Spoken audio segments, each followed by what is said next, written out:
Hello, hello, hello, and welcome back to the Italian Nikazuki live stream. I'm just messing around to try and see if I can actually get this bobbin count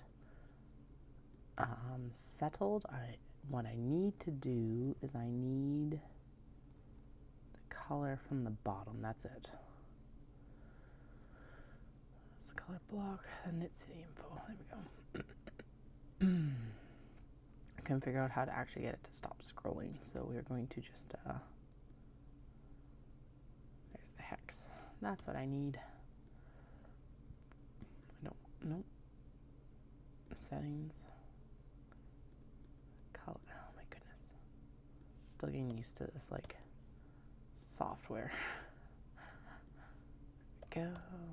Done and done. And then we are gonna move it over here towards the Nikazuki cat, and then we're gonna shimmy this up because I don't want it full across the screen. I just want eek.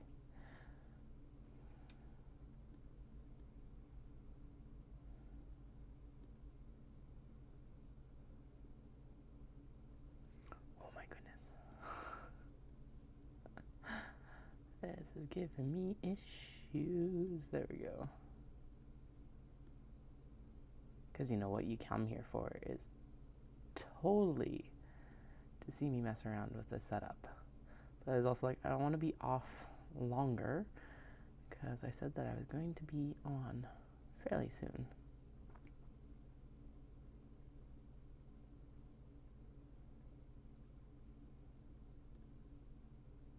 Oh no, oh my goodness. That was supposed to be bigger, not smaller. Right, that should be better. That's better. Okay, so I'm going to count the bobbin that's in there right now because we definitely don't have an accurate count currently. There, bobbin count. 1. Oh my goodness. I'm really curious though what the bobbin count for the sewing machine is going to be once we are actually prepping for Knit City. There we go.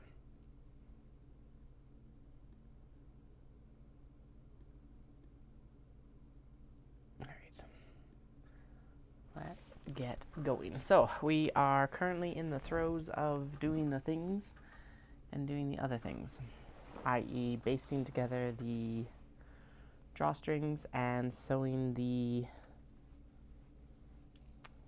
things to the things, basically pockets. Oh yeah, no, we're not basting together drawstring channels. We've already done that. We're sewing pockets into the bags, and then we are sewing the exterior canvas and stuff together. Ugh, my brain is putty right now. Alright, so we are in a spot where I think if I just take like all of these, 1, 2, 3, and we take all of these, right? I should just be able to sew them and it would all be lined up, I think. I hope. Because these strawberries should go with the blue as far as I know. Okay, so yeah, we are starting to hit the point of the blue pockets. Blue pockets are going to be sewn with, yeah, so there's like 3 bags right here, so we should be good. And then 3 bags right here with this marble. And then the next one is the fish bag, which is somewhere down over there. But basically what I can do is I can sew all the pockets into the bags, and then I can sew all the exteriors just fine. Or in theory, I should be able to do that.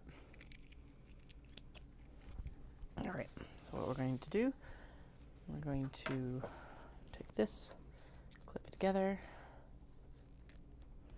and then throw it in there. Then we're going to do the same with the bunnies. Take this and clip it. By the way, I can already feel my leg workout, which is good and bad. Good in the fact that obviously I use the muscles, bad in the fact that it's like I'm going to be sore AF tomorrow, I think.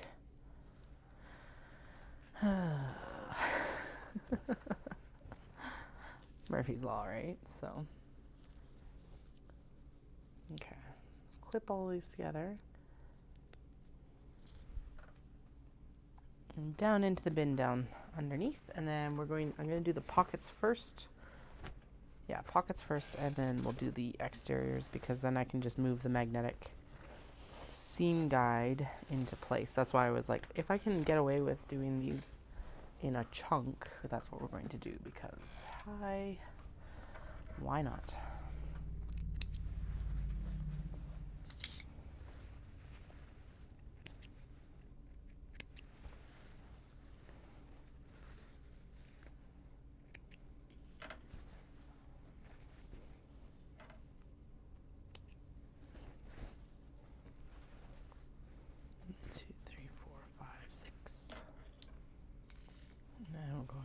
Open that up, and we're going to do this and this and that. Oh, I'm tired. All right.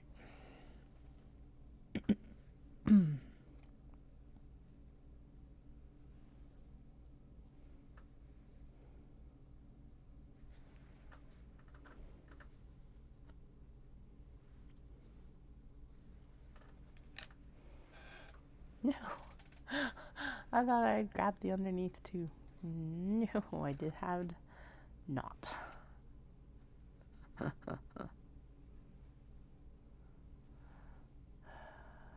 Good.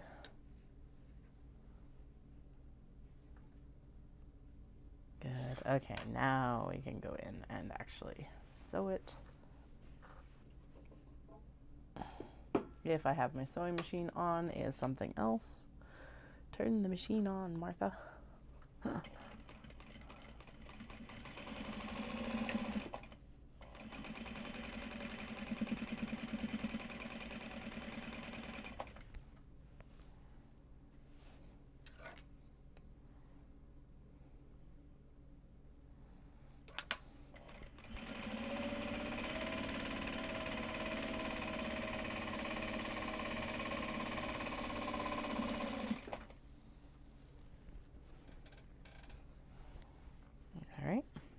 One. Brr. It is getting cold down here. What the heck? So my youngest went to bed extremely easily. They're still kind of in like transitioning out of the point where they need a nap every day, so that makes sense. But my eldest was just like amped right up tonight. It's like, dude, you're usually the easy one to get to go to bed. Like, what the heck today? Like, go off. Awesome to have that much energy, but please go to sleep. Mama's got stuff to do.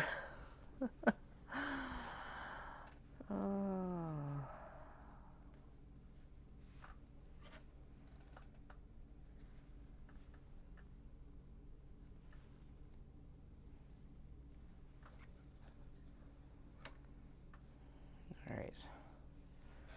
Get this back underneath. Double check that that's in the right spot. A little bit of a shimmy, that's fine.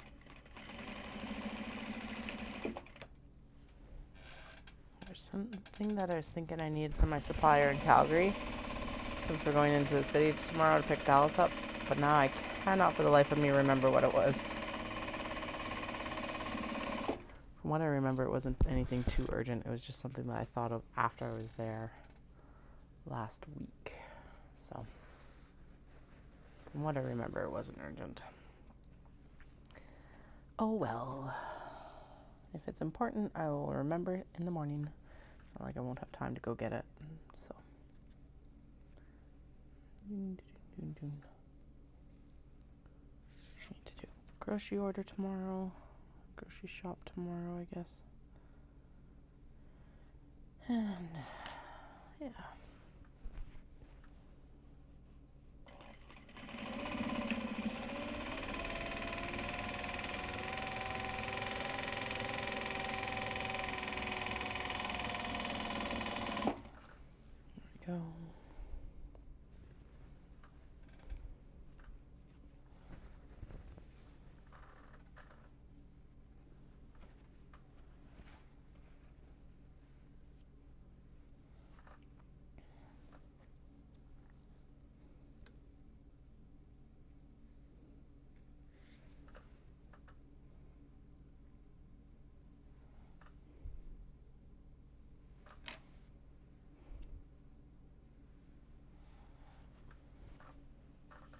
We're doing the pickup for the kiddos tonight. And it was like, they were 2 of the last 3, and the last one, the dad showed up right as we were like leaving. Saw my eldest in their like super fluffy jacket. And I was like, oh yeah, my kiddo has one of those too. And absolutely loves them. And I was like, yeah, he's like, they're super comfy. And I'm like, yeah. And he had like a fluffy jacket on too. And I was like, and you've got the same sort of situation going on, so you know exactly how comfy they are. It's like, and he looked down, he's like, oh yeah, I am wearing it. Just like, obviously I just grabbed a coat at the door. But it's just funny that it got mentioned, I guess. I don't even know if it's funny. It just struck me as an opportune moment.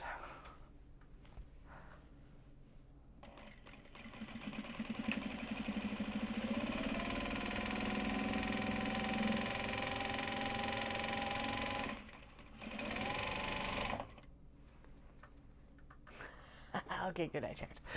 I was like, that doesn't feel like the bobbin is connected, and the bobbin isn't connected. It's like, I really hope that I have the other bobbin wound. I have the other bobbin wound. So, yeah, we're already on to bobbin 2. It's probably a little bit of an inaccurate count, but whatever. We're gonna just go with it. We've obviously missed the opportunity to do more bobbins, so.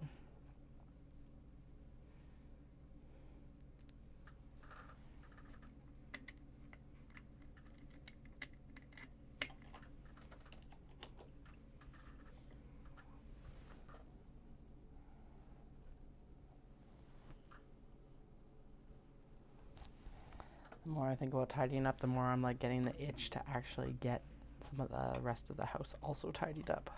There might still be Christmas decorations up. 100% there's still Christmas decorations up. So,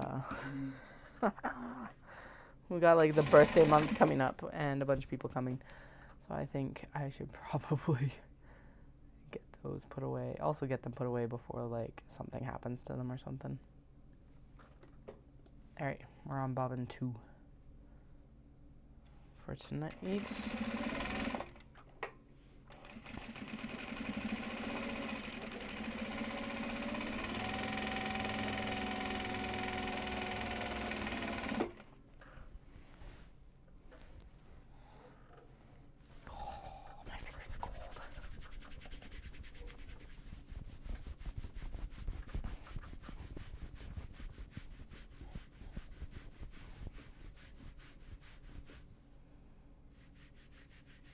This would be a time where some like fingerless mittens would be extremely useful.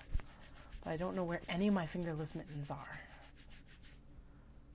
I had a pair from Japan that were gorgeous. I think she got like commercially made ones, but then she like, the person making them drew like free-handed floral designs onto the mittens.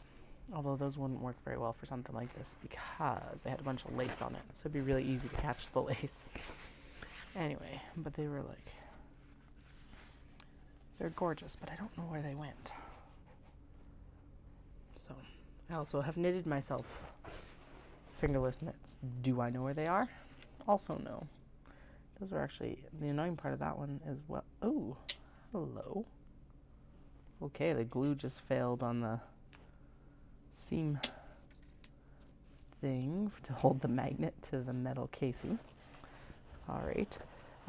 Anyway, but I had actually, they were like, I knitted them out of hand spun. So maybe I should just go do a hand spun dive and see if I'm sure I have more. So, well, no, I know I have more. It's whether I have enough to make another pair of fingerless mitts. I think most of my skeins are big enough for that.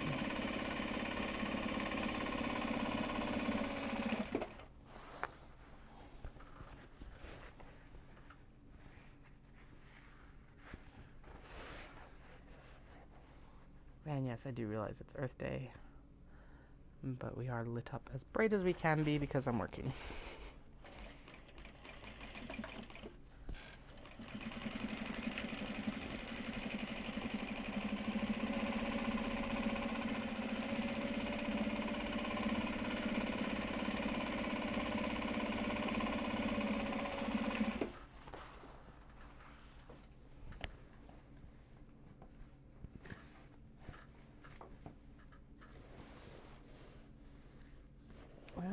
why it was a problem. Okay. I really need to figure out a better way to set up this. So I've got like the 2 surge bars going. So I've got the one that the sewing machine and the overhead, the bright overhead light is connected to.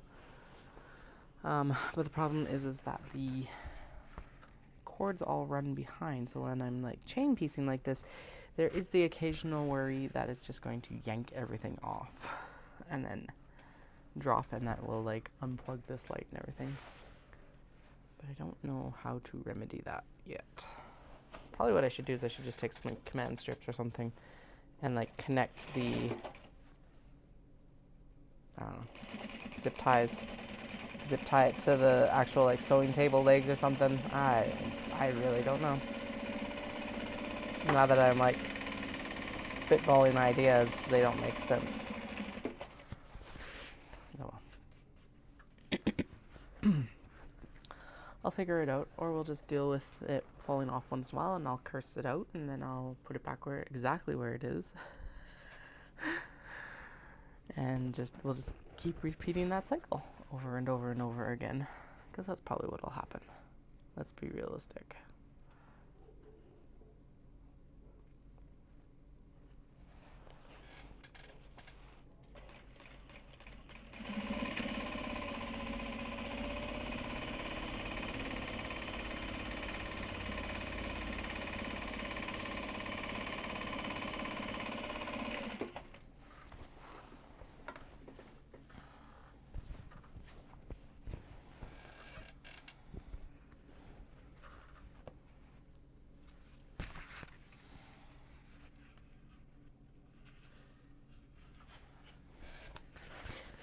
Bunnies. Actually, this camera is in a really good spot right now, so I am happy with that. Even though this like old massive ring light is in the face cam, whatever. It's giving it a nice clear view of the fabrics on deck. As we go here, I was going to bring down the leather cord's been sitting upstairs for a little bit, and I'm like, okay, part of my tidy up is I'll bring the leather cord down. Then I was like, wait, no, I'm already planning to use this in the truck on the way to Dawson Creek. So why would I bring it downstairs to just take it back up in a few days? And that's how everything gets scattered around the house. And why I'm down here half the time, like, where's this? And where's this? And where's this? And where's...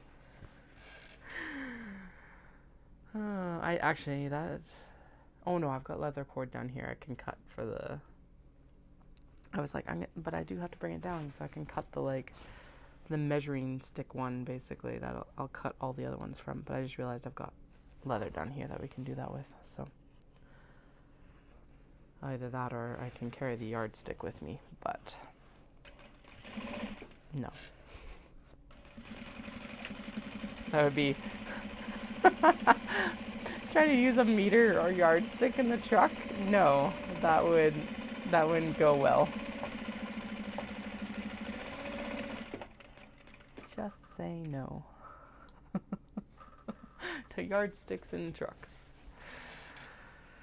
Okay, we are on to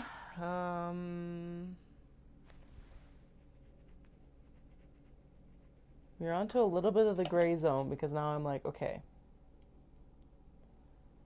some of these were definitely the bright blue that we needed to pull. I think actually this is, let me just count how many are actually in that pile, but I think that is actually the majority of them, plus maybe the blue fans, but they're in the confetti pile as far as I can tell. Oh, these retro strawberries. Okay, so how many bright blue pockets do I actually have? One, 2, 3, 4, 5, 6, 7, 8, 9, 10. 10 blue pockets. Ha ha ha. And we've got 1, 2, 3, 4, 5, 6, 7, 8. Okay, so these are definitely blue. Oh, right. And then there's probably a couple. 8, 9, 10. Oh no, there we go. Okay, 9, 10, 11. So there's the other 3 dark blue pockets. So we'll just recount them and make sure. So there's 10 blue pockets. So I think then both strawberries are probably into the confetti.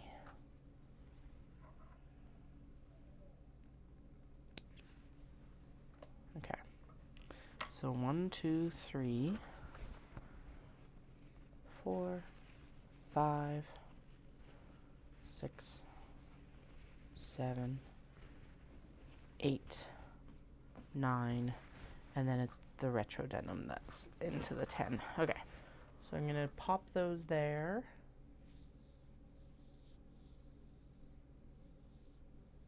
And then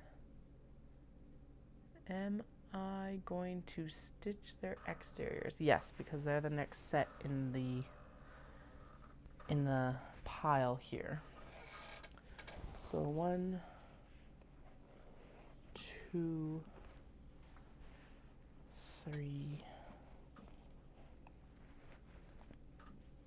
Where are there like 4, 5, 6, 7. Okay.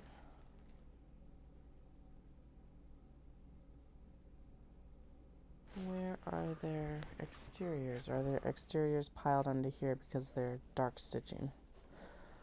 Oh yeah, okay. There's probably, I bet you there's 3 in here.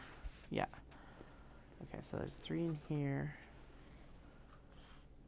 And honestly, the small strawberries are here, but I think that blue goes better with the bigger strawberries. So I'm going to swap those 2.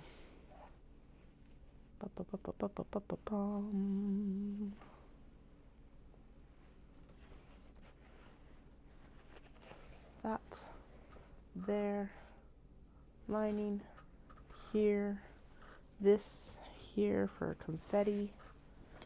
There we go. Swappity swapped swapped.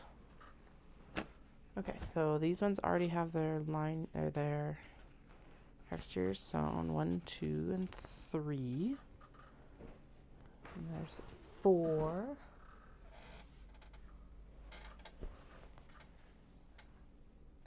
And then there'll already be 5, 6, 7, 8, 9, 10. Okay, perfect. Still lining up. Everything's still lining up so far.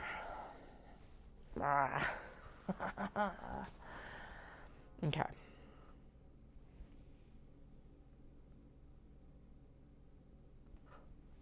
Not quite sure what's happening now. I need to go in and we're just going to, okay. Yeah, all of these are confetti. So we're just going to go through and we're going to match up, or the royal we, you, me, myself, and my viewers that have joined me again. Thank you. Of course, this is a great big tangled mess, and there's one more set of blue. I know the set of blue is for that fish bag that we added, so I'm just going to clip it out and set it aside because that'll be a special case one whenever I encounter it in the actual like pile. I'm not going to worry about it otherwise. So what I'm going to do is we're going to clip all these.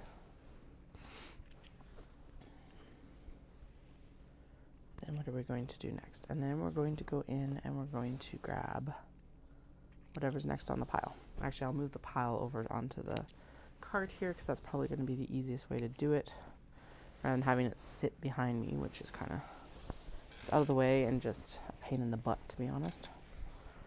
All right, there's all the drawstrings. Go, go, drawstrings.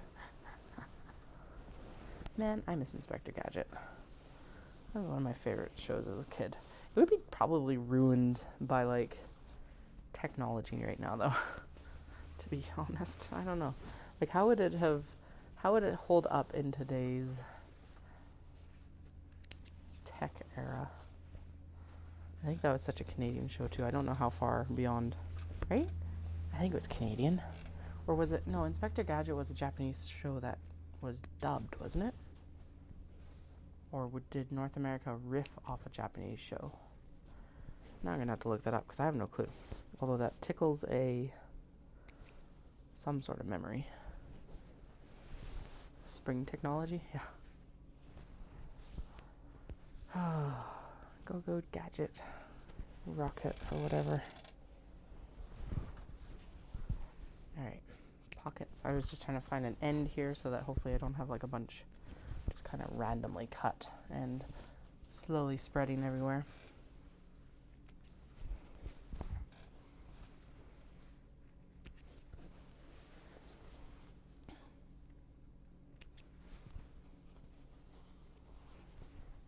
There we go.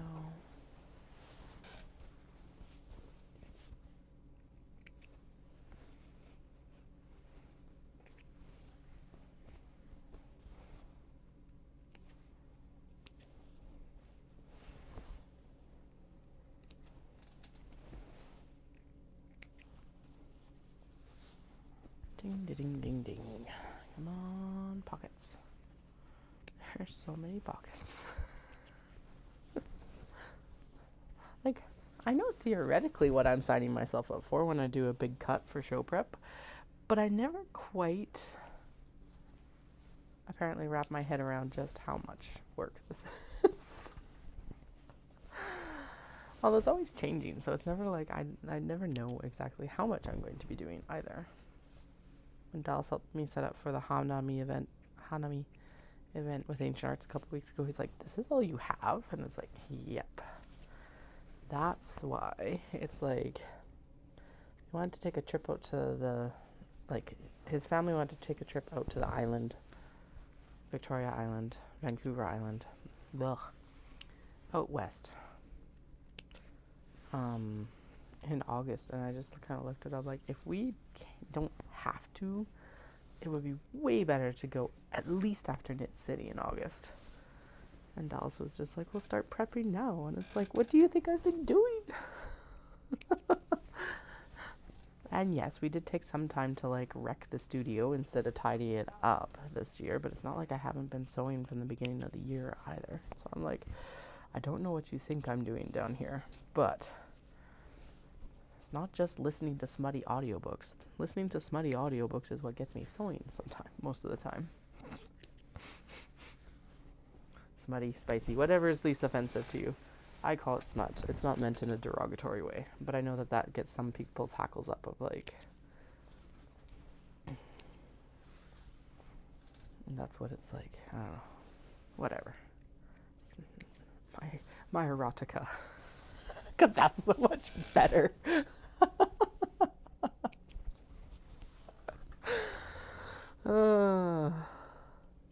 It's not all erotica.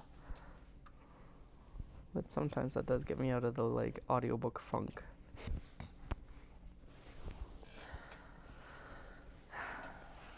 Anyway, if you have any good audiobook recommendations, I am in a slump right now. I'm waiting on a book from my library. The subscription I have for the audiobooks is like the only version they have of the audiobook is French, and I do not speak French. Exactly. And some of them, like a lot of them have, like, it's not just sex. It does actually have a plot, typically. Sometimes it doesn't. Sometimes the plot is the sex. Whatever.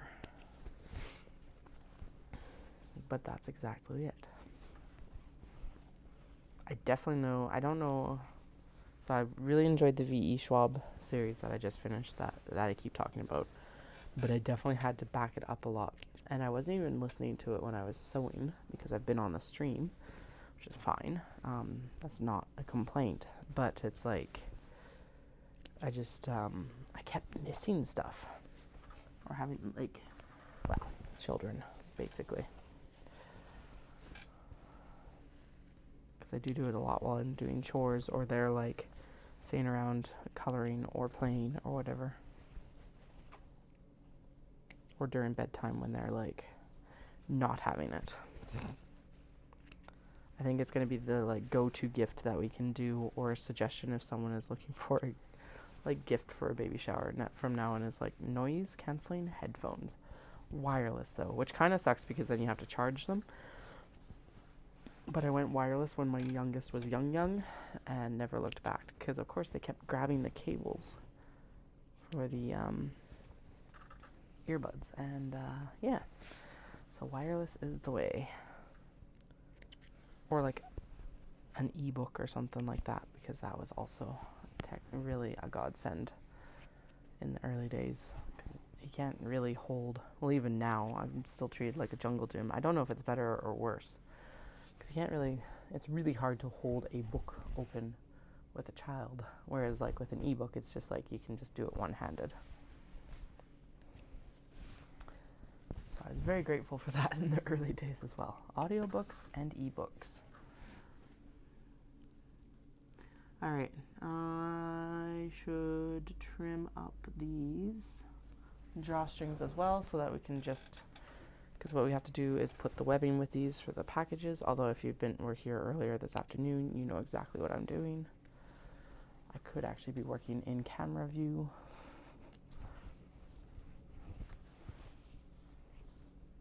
I don't know why I didn't try to find the end and start from there.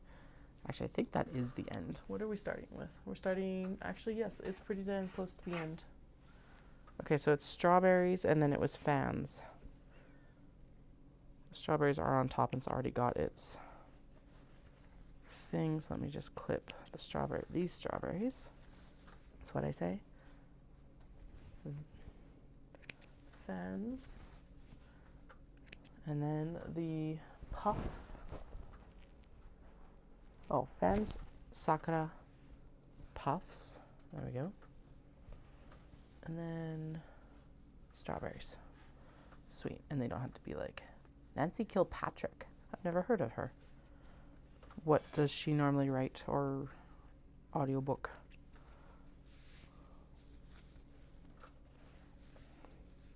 Actually, I should go back and listen to more of that vampire cozy mysteries. Do those count as cozy mysteries?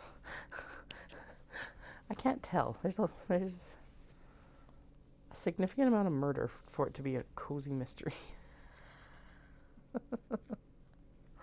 Although I feel like the same as I like about that in some ways as the what was it? That time I got drunk and summoned a demon, I think was the title. And it was like cozy. The description for it was cozy. How did they describe it? Cozy fantasy? Cozy romantasy? Like that mashup of fantasy romance? Something like that. And I'm like, no, I don't know. It wasn't not cozy, I guess. Maybe I just haven't read enough in the genre.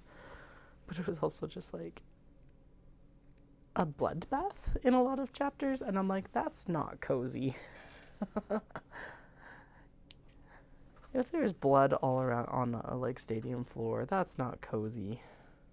I guess it's cozy because they just ignored it and then went and banged in the bathroom. I don't know. It's weird. Okay, sweet. I'll check that out. I can't remember if I mentioned... Oh, yeah, The Filthy Rich Vampires. That was the one that I just listened to. Which it was like...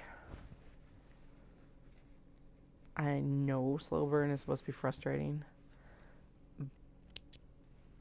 But it was just also felt like a lot of very artificial barriers. There we go. That's what bothered me about it. I don't like artificial barriers to stuff. There has to be like a legitimate reason.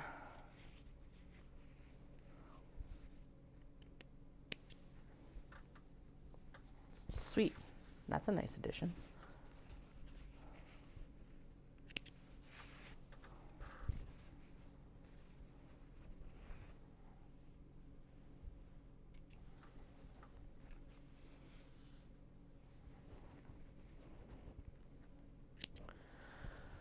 Okay, we're ready. Sorry, that was like a very world-weary sigh. It was a reset sigh. There we go. That's what I was doing. Resetting. Totally. This is a lot of pockets.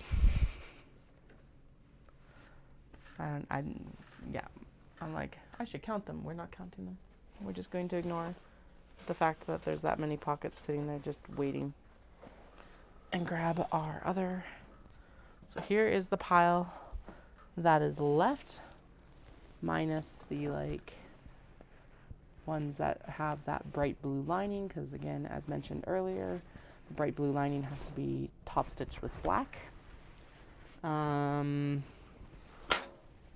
we're just going to get right into it. Now this is where it starts to get really important, as you can tell. So we're getting into linings that are also beige. So what we're doing is we're trying to keep the exterior print that we're using with the beige, with the pocket color that I selected, together. And then I'm clipping the webbing along with the drawstring so that we can go into the bin and we can just grab that out. Like, that makes it super easy to just keep that all organized. Now, what I did with the last round is not going to work here. We're going to need to do exterior and interior at the same time. Last time there's like so few and they are all lined with the same color that I could just sew them like back to back almost, I guess would be the best description. Is this directional? Surprisingly, yes, that looks weird that way. And it doesn't look weird this way. Okay. They like kind of hang in one direction. It looks like it could go either way, but it feels more natural this way. I'm probably making that up in my head, but we'll go with it. All right.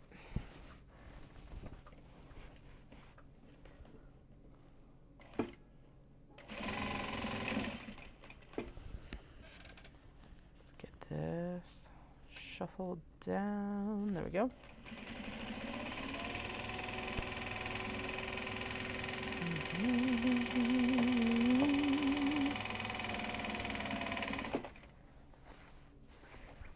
Okay, and then I'm pretty sure I put matte side up, shiny side down. Yes, that looks great. And then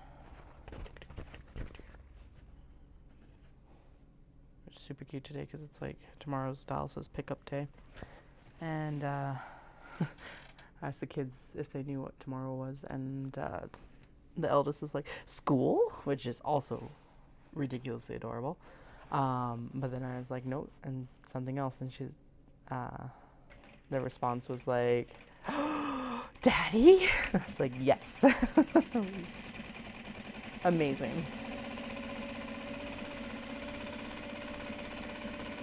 Although that does make me very happy that they enjoy school like that much too, so.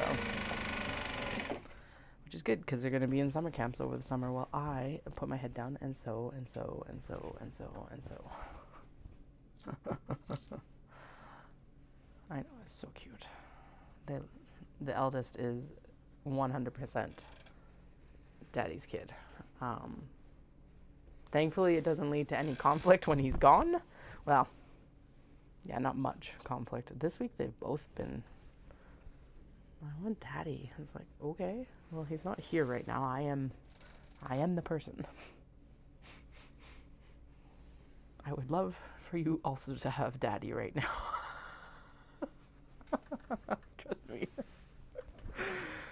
But not in the cards for any of us. These pockets cannot stay here. They have to go over here too.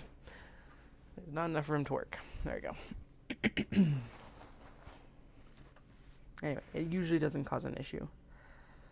And they definitely missed me when I went to Japan by myself and with Caroline too. So.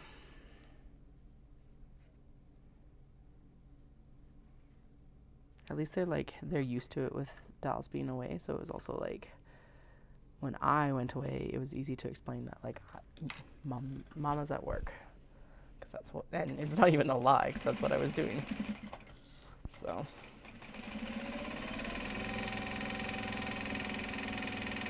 Apparently when I was in my spin class last week though, Dallas took them to a park and it was like a moderate temperature day. It was one of the days that like,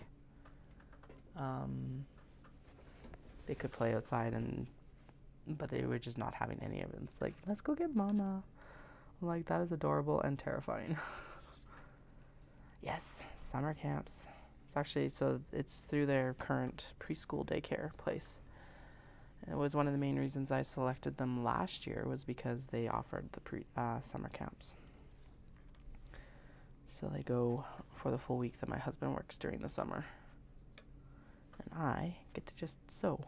And so and so and so and so and so. And that is where that's where when the ASMR streams start coming in, because it's like monologuing for 5 days straight, 6 days out of like 7 is difficult. So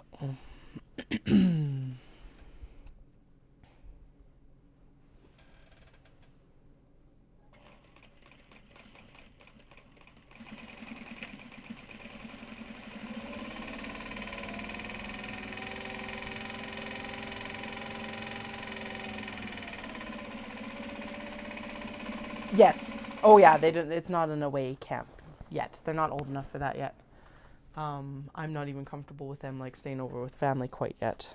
When I went to even into the hospital for the youngest, my sister-in-law actually came to the house and stayed with my eldest. So, which worked really well because they really like that auntie. But yes, they come home. When they're older, they will probably go into away camps. Oh, okay. Cool. So like even over like the holidays and stuff like that? So like this would be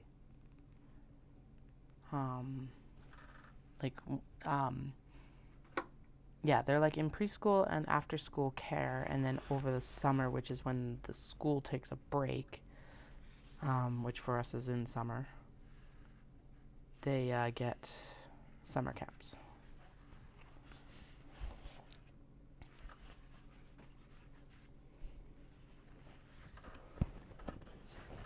It's interesting. Also, if you were watching the stream last night and I was like, what is that noise? And you were concerned, I did figure it out once I got upstairs. My eldest has been taking a drink of water. They take their water bottles to bed. And, cool, okay.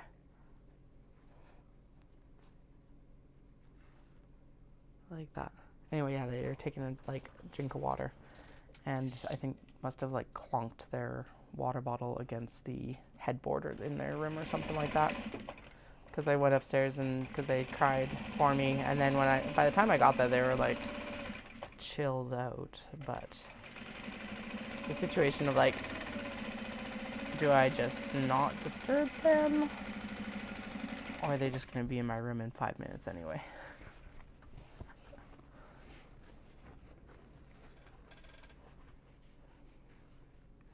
Cool. Yeah, we got some really good summer camp options around here. So once they're actually in grade school, not preschool, we've got gymnastics and dance camps and a bunch of other stuff that we can get them into too, which if we're homeschooling is going to be good for all of us. Again, a break for them, a break for me.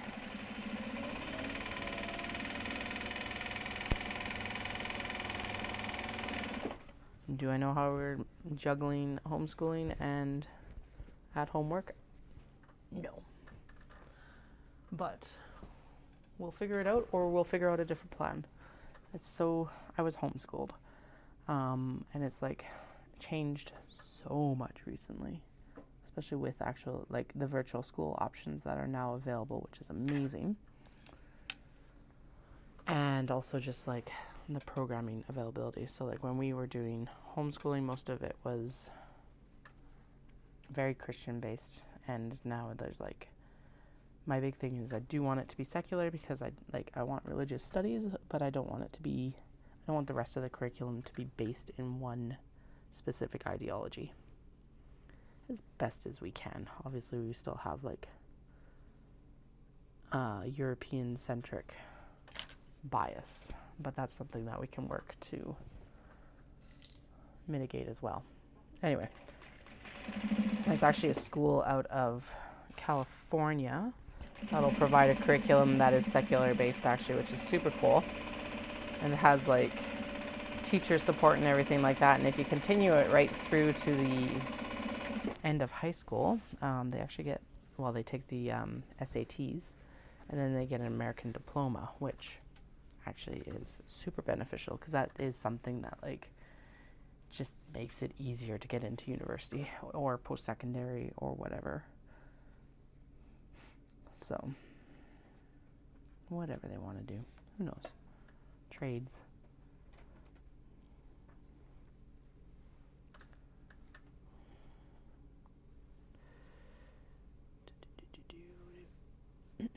There we go.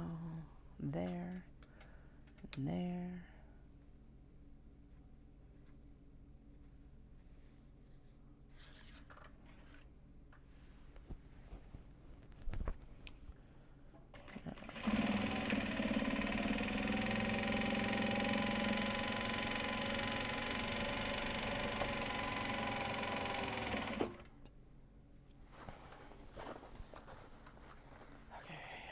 Do a quick shuffle of the actual like stuff back here, because it's starting to push that surge bar.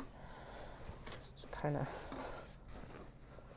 shove the projects under the wires instead of over the wires, basically. Okay.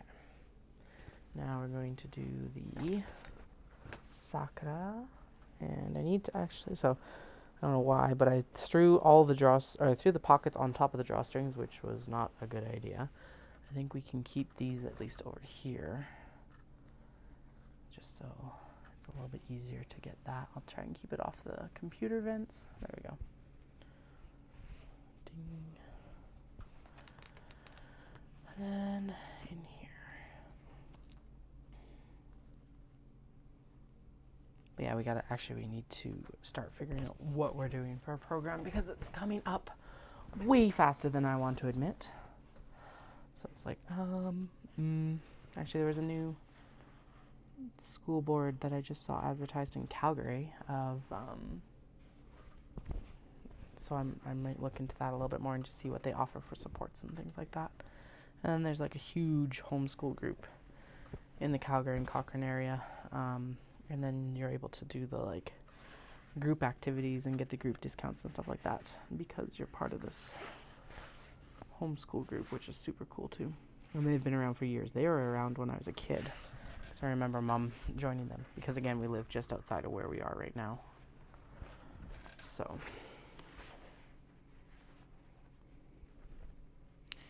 figure out a school board and stuff like that. And like the big reason for this is that it'll just fit our schedule better, to be honest. And I do think compared to a lot of the schools that we have in this area, it will on some levels be a better education as well. And more well-rounded too, because it's not like they'll be stuck in school all day just doing book learning. That's always my biggest argument for it.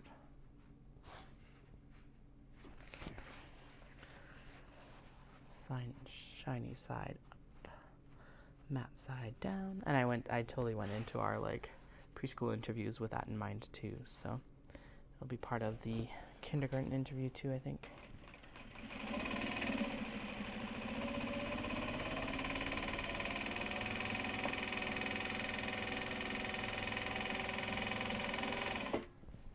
All right, there's that done. Now we're going to put in the pockets.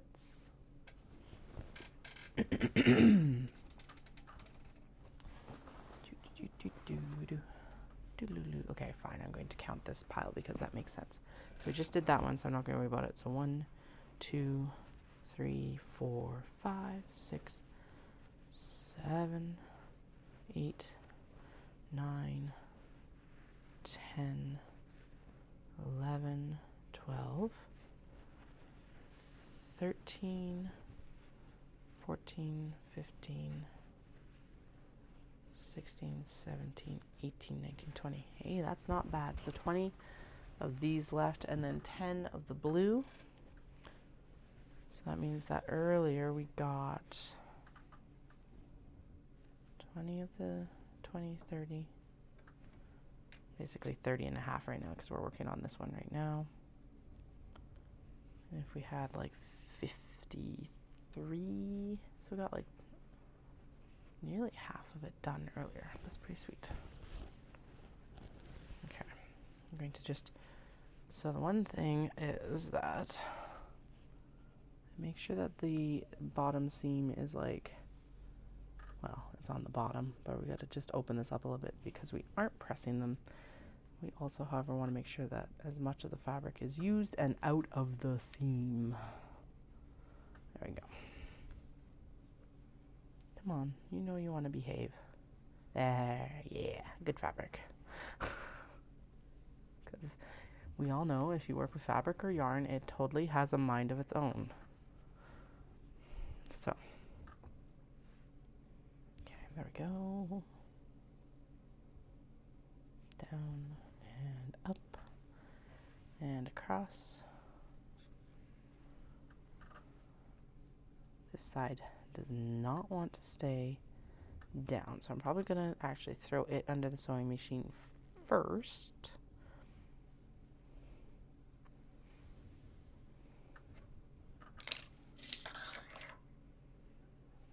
Yeah, no, we're not going to worry about that. I'll just make sure that's... the dogs next door must be outside. Okay.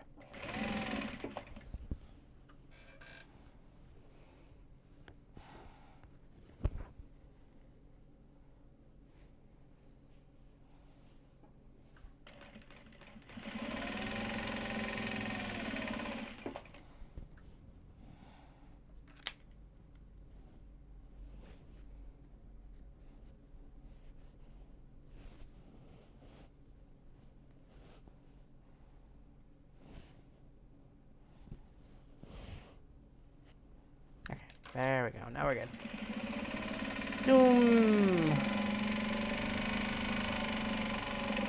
I like when we're able to make the machine zoom instead of just like putter along.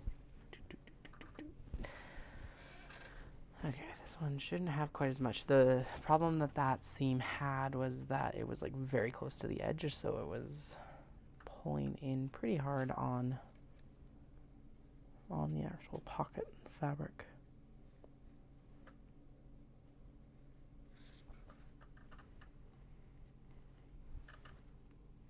Ding, ding, ding.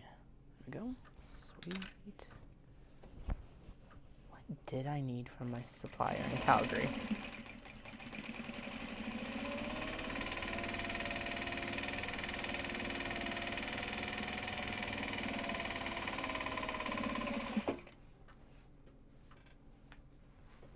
Because I stocked up on the D-rings, so we're okay on D-rings, and I will be ordering from the Chinese supplier.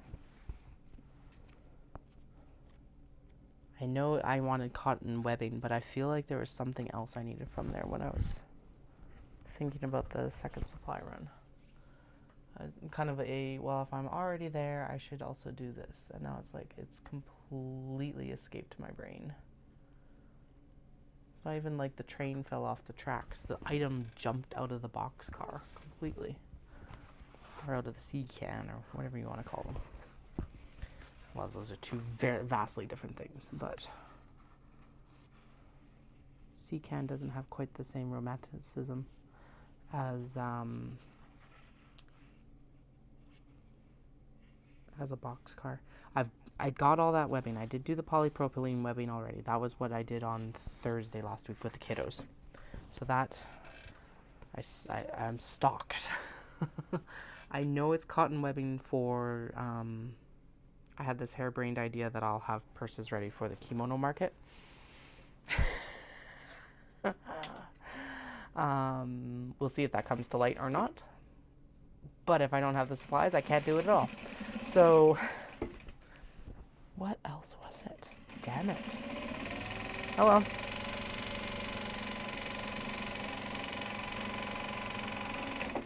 haven't, excuse me. And I also got the matte black D-rings. That's how we're able to do a lot of what we're doing right now. I've got lots of glue, which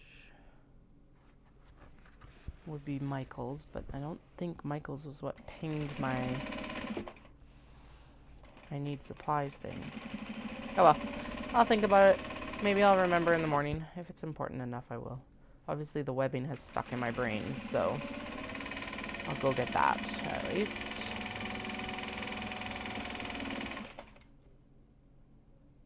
Because I just said, I was like, I'll sew some purses.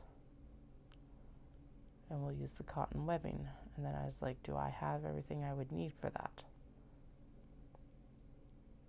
And actually, I think I do, because I can't use D-rings for that.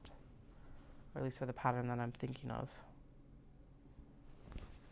But then I guess the question becomes, what do I use for sliders? And because they have like silver tri-glide sliders, but that's not exactly maybe the look I'm going for with the OB bags. I don't know.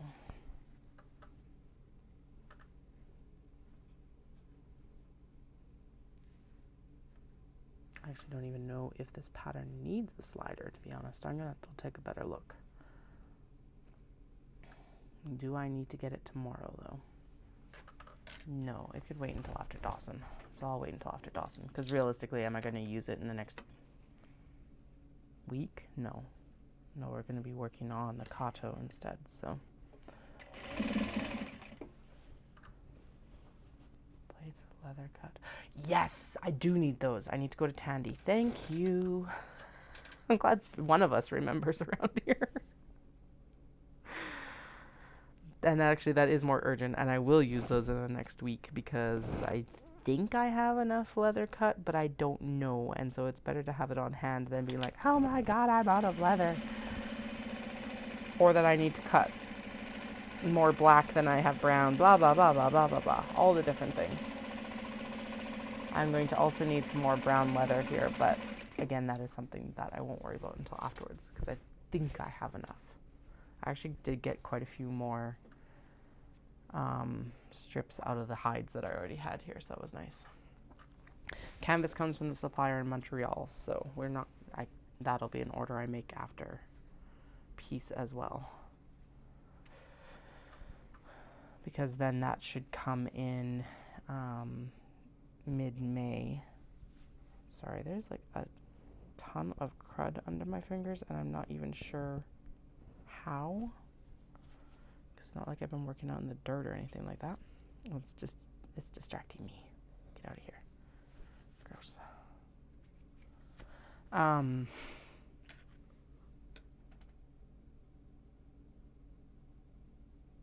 Yeah, the pocket and the lining fabric and the canvas all come from Montreal. And when I order the canvas from Montreal, I also need to order a sample of the waxed canvas to see if it's what I want to use for waxed canvas. It is like half the price of what I would pay other suppliers, so I hope it is. I hope it is. It's gonna be interesting working with the wax canvas too, because it's like I hear varying reports on it about the ease of working with it and stuff, and I hope this machine can do it. I might have to figure out, I guess I'll have to figure out actually what needles it takes. Because I may or may not need a different needle. I don't know. I don't know. Okay. Brr. Why are these bags so cold? 1, 2. 1, 2. We're on to the strawberry bloom with blooms that are gorgeous. So this is another case of that, like, so this I would qualify as like a dusty charcoal or maybe even a dusty lavender, because it's got a purple undertone to the charcoal. That's really pretty. Maybe a dusty lavender charcoal, because we might get fancy with it. Who knows? We could get fancy with it.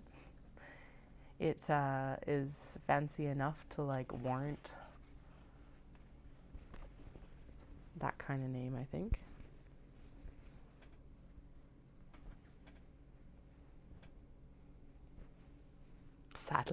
That's actually what popped into my head. Muted lavender. Muted charcoal lavender. Oh, I will not live that one down, I don't think, for a while. I mean, I'm not letting myself live that one down for a while, that's for sure.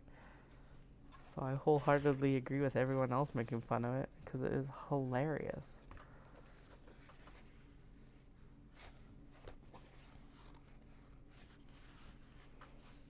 Sad lavender. Really? This is another one of those cotton linen blends, so yeah, it's totally muted sad lavender. Emo strawberries, you know. Ugh. Okay, so I do not understand why sometimes it's really easy to see which side was obviously the roller side then, and like shiny, and sometimes it's not. Slightly purple brown. Yeah, like I don't know. It is a very distinct color.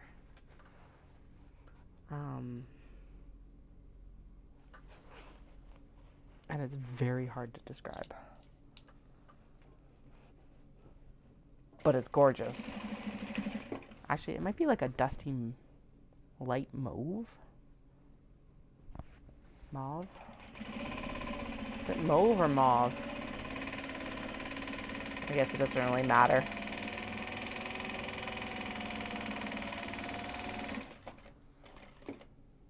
Let's see, lads. Was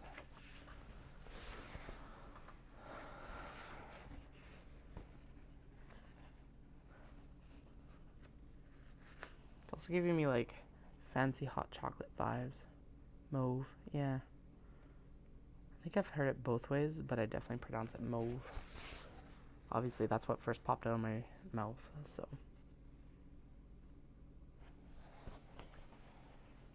Mauve reminds me too much of Maud. And so I get the two kind of entangled.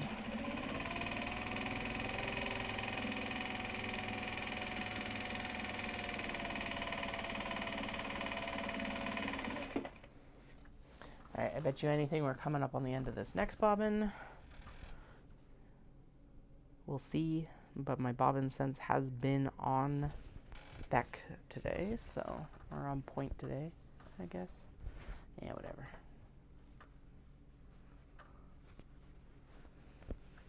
Speaking, I gotta widen my chat window here. The Queen, speaking the Queen's English.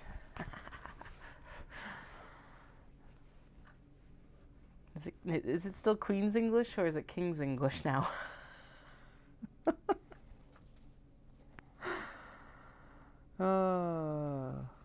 Told Dallas we have to keep the kids' passports because they got the last round of passports that will actually, yeah, I think it really does depend.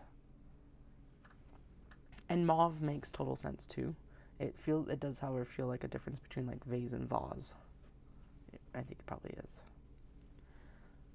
But yeah, we got to keep the kids' passport. We were going to keep the kids' passports anyway, but we have to make a specific effort to keep them. Oh, there was a lot of pocket tucked in there that I didn't realize was tucked in there. We have to keep them because they say that they're like issued in Her Majesty's, whatever they say. And the next set for all of us is going to be the King's ones. I'm like debating it still if I should, right? It's totally the King's English now.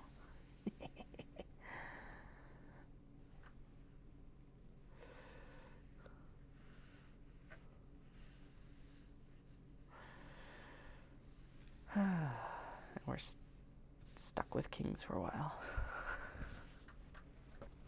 Probably. Who knows? Who knows what's going to happen? Oh, what was I going to say? Yeah, I guess my next one will also be Oh yeah, I debated about the whole name change thing, and I'm like, I do not know what I want to do, because I feel like I definitely need to get my passport done, but I don't have to go through a whole like new application process.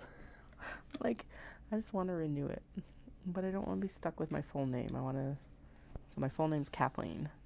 I want to get it back. I want to actually truncate it to Katie, because that's what I use. It's super annoying because like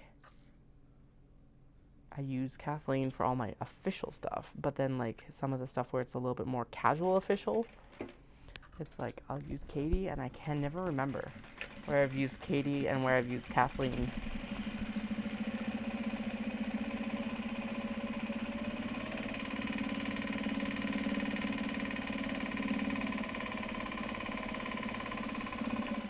So I think I just need to bite the bullet and actually do it, and then do a whole new application. So, especially because I want to do another 10-year passport. So I'm like, I probably should change it. It would probably bug me for 10 years. Because I was thinking about it, and then if I just like don't get the motivation to do it, it would annoy me.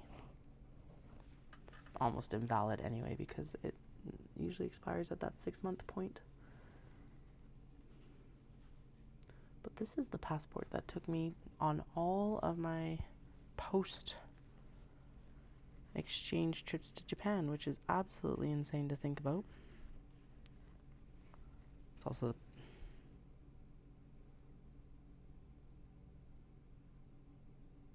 no, that's not true. Okay, I was going to say it's the passport that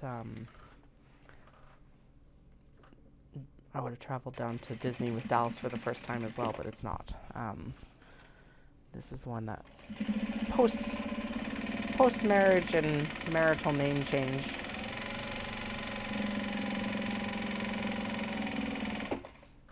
So, it's just had all the other adventures on it instead.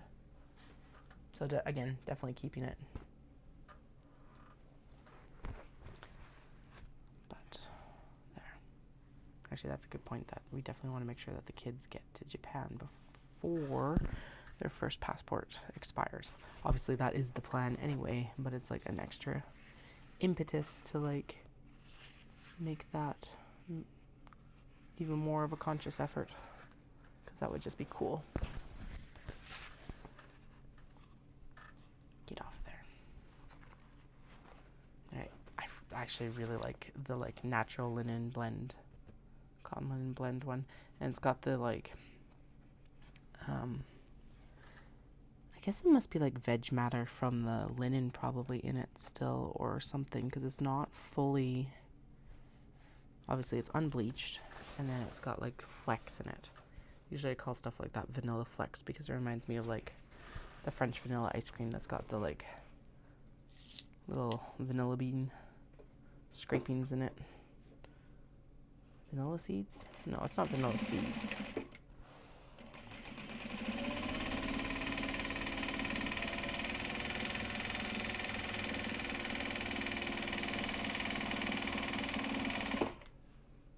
Yeah, I like this one too. I like this one. I also, however, really like the pink one that's coming up next. I just have a partiality to pink anyway. But the pop of the strawberry on this one is just spectacular.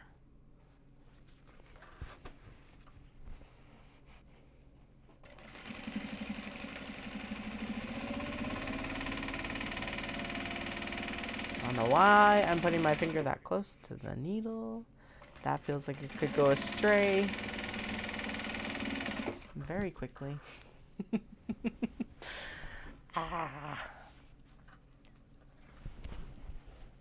This sewing machine is still only the second scariest thing. No, it's the third scariest thing in the studio. The first scariest thing is the heat knife that I use for the webbing. The second scariest thing is that is my rotary cutter. And then this is the third scariest, just because it sews so fast and with such force. Alright.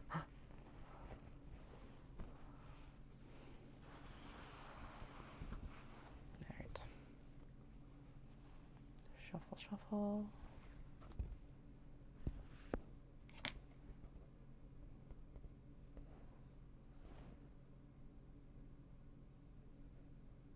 when we're done this round, I am going to actually lift the base and we're going to take a look at the oil because I just realized, now granted, yeah, I haven't changed it since we moved.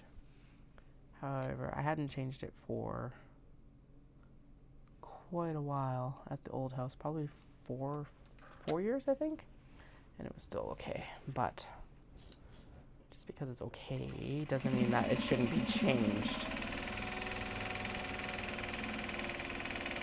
Actually, no. We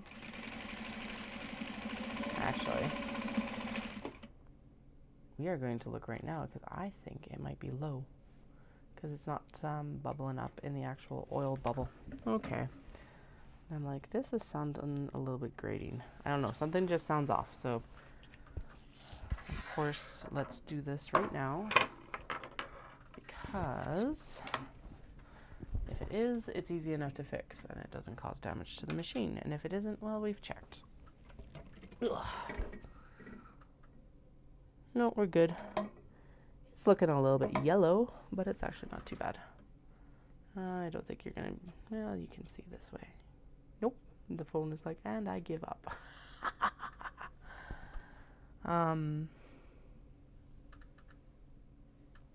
Yeah, actually it's looking pretty good. Sweet. I didn't want to have to change that oil if I didn't have to. Cause it's mostly because it's just a pain in the butt to have to change it. I should change my needle every 8 hours. I don't. But I did just change it today because I know it needed to change. It wasn't too bad, but like we hadn't hit bird nesting yet. But the holes were getting significantly larger, and with the amount of top stitching we need to do, I'll probably finish off this round of like pocket sewing, and then we'll replace it again. The scary part of that is realistically I should be changing it every day that I'm doing a full work day with the kids out of the house. And I don't know why I don't, but it just doesn't happen. Okay. I'm going to actually tidy a little bit of this up. Those can actually go up there for now because I don't really need them yet. And then we'll continue on our merry way. Anyway, yeah, the oil is like yellow. I'll probably need to change it. Maybe we'll change it after piece while we're doing the tidy up, since I'm not going to be sewing anyway. That would be a good time to do it. I think I've got another whatever that was going to come out as, bottle of oil. And if not, that's something I can get from my supplier in Calgary for sure, because I saw a bunch of bottles in the back when I was there picking up stuff the other day. So.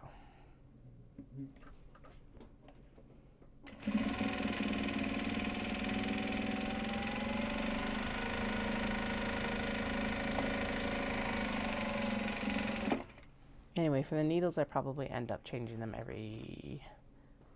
if I'm being conscious and actually taking the action on them, I probably change them every 12 to 16 hours. Although the needle, 2 needles before this was causing bird nesting and was probably pushing about 60 hours or more. I don't even know, to be honest. The only reason I know that this one was shorter is because I remember changing it on stream recently, which means that it was like within the last couple weeks sort of thing. Probably while I was sewing large box bags. Well, it would have had to been when I was sewing large box bags, because that's the only other thing we've like completed so far. So yeah, I like this one too with the pink, and like I said, the red just like pops off of this one really nicely as well. Red and pink obviously not being a very big, like not something that you normally mix, but for whatever reason it just works with the strawberries. And I don't know why strawberries and pink work, but they just do. I guess they must have like a warm pink undertone or something like that.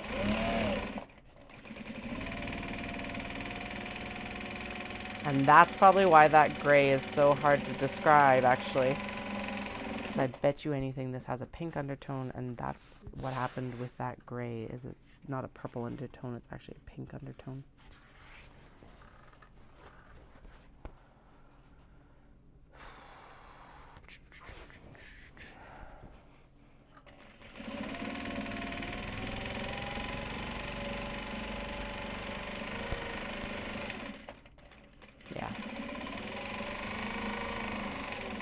There are so many strawberry fabrics. I think I mentioned this earlier today, but like, oh yeah, I did, because I saw the bees with strawberries, which are like more of a throwback fabric. But then last May it was just all strawberries everywhere. They had raspberries too, which was awesome. So I got some for something for my eldest. I haven't made it up yet. I still don't know what I'm doing with it. But their nickname for the first little bit was Demanding Raspberry, because that was like the size they were when we announced that we were pregnant, when I was pregnant. And the amount of changes for the size that they were like physically already were insane. So they were the Demanding Raspberry.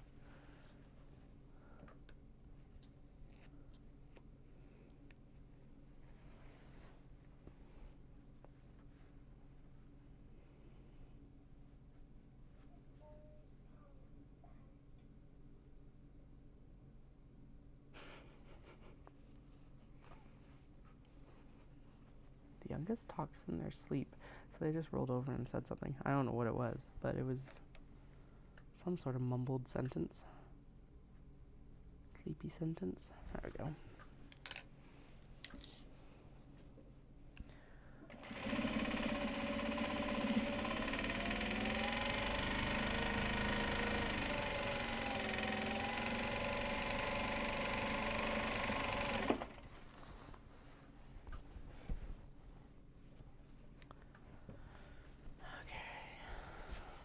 More pockets, more pockets, more pockets, more pockets.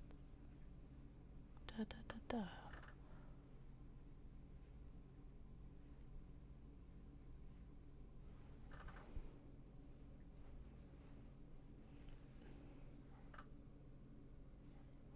I need to decide what fabric I want to keep a large box bag for myself out of. And I'm like having issues because it's hard.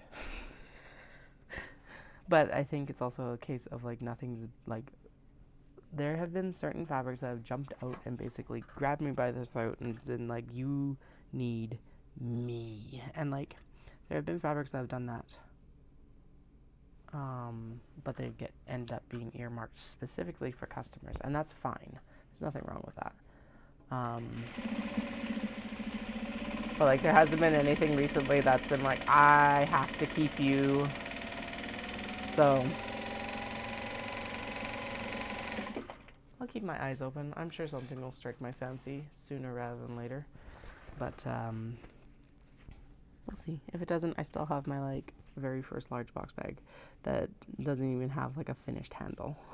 Because I was like, I just can fold this over. I don't need to stitch it down at all. And so the handle is like unraveling. I remember that too. My mom used to make us like Barbie clothes and actually sew quite a bit. I didn't learn from her. I ended up learning. I learned in Girl Guides, so kind of from her. And then I'm self-taught. It's like, honestly, YouTube was an amazing resource, but I totally know that feeling. And I have a feeling that as they get older, they'll end up falling asleep down here. But right now it is less distracting for them to be asleep upstairs. But I could understand that being like a very like soothing kind of white noise sound for sure.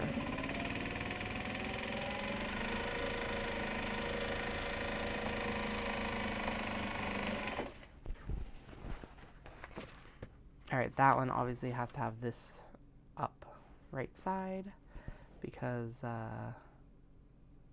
it's right in the middle of the bag. I can't ignore that one.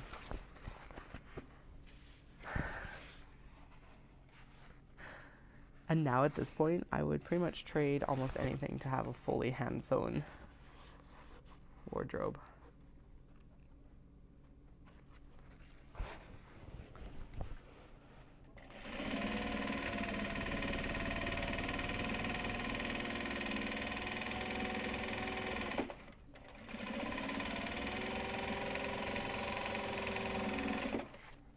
But I also haven't fully figured out how to like do fit or anything like that. So maybe eventually, But I do enjoy the fact that I do not have to make a bag fit anyone.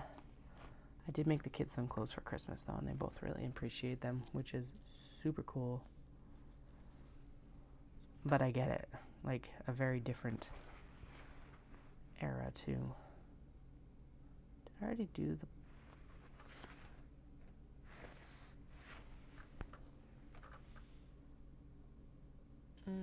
no, I haven't done the pockets for that one. Okay. I'm like losing track because the brain is tired. We're almost done though. Well, at least we're almost done this section. And then we'll move on to the next section because it doesn't actually stop once we're done this section.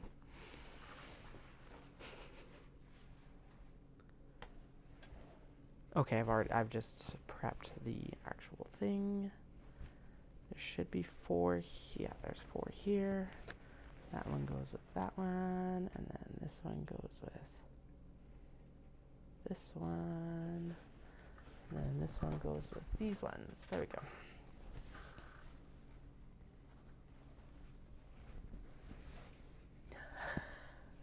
So exactly what would make the like garments fit well was exactly the part that you hated. Yeah, I can see that.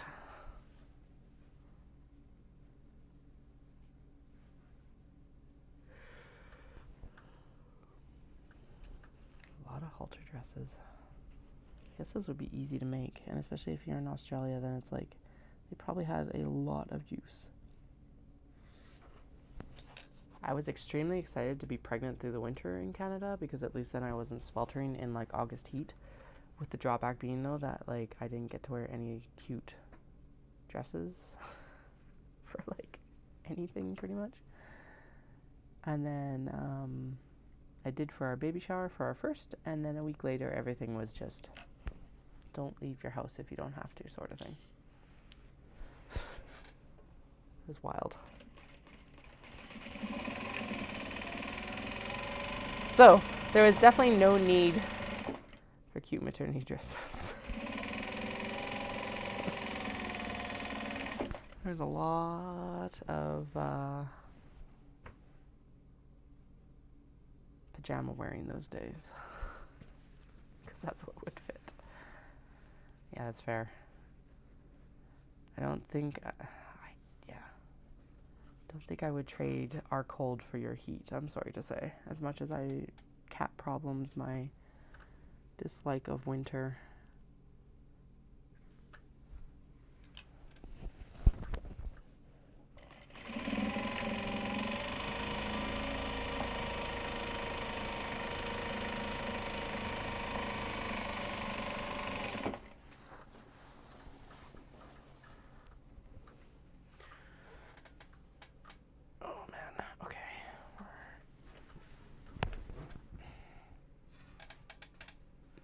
Feel that I did leg day today, and also that I've been sitting in this chair for a very long time. My hip is like, hey, so we should have a discussion about this whole sewing thing that you're doing right now, because reasons, valid reasons, but reasons.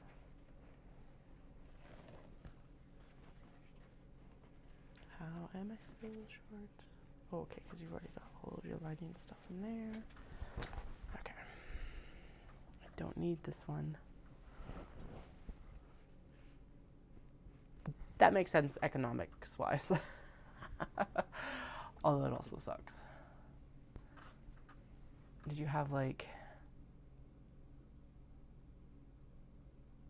I can't remember if you said earlier, do you have sisters or brothers? Because that also makes a difference on like fabric choice. Makes sense economically, but yes. Yeah.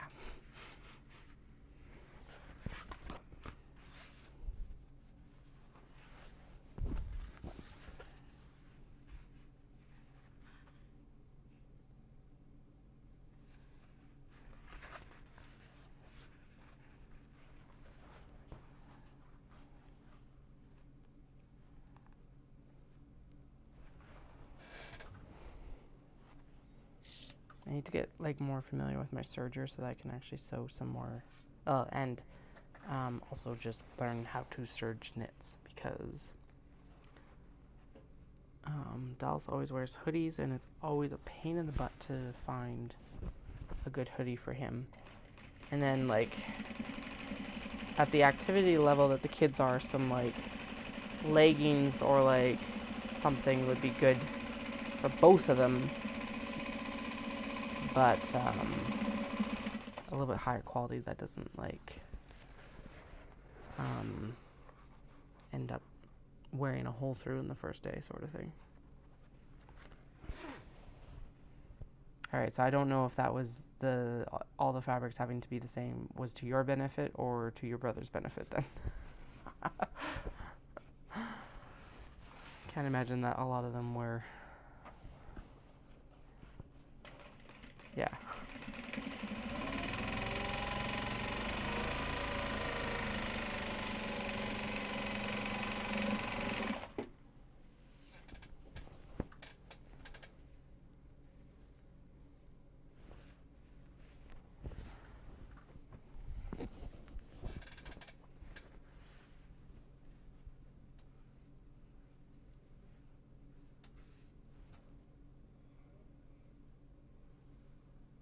The youngest is like super restless tonight.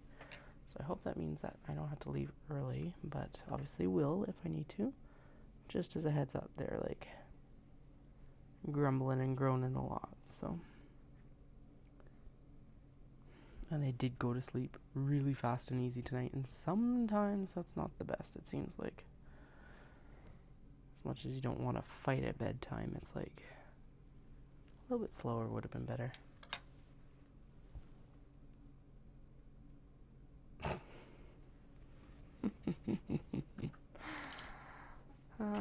Yeah, fair enough.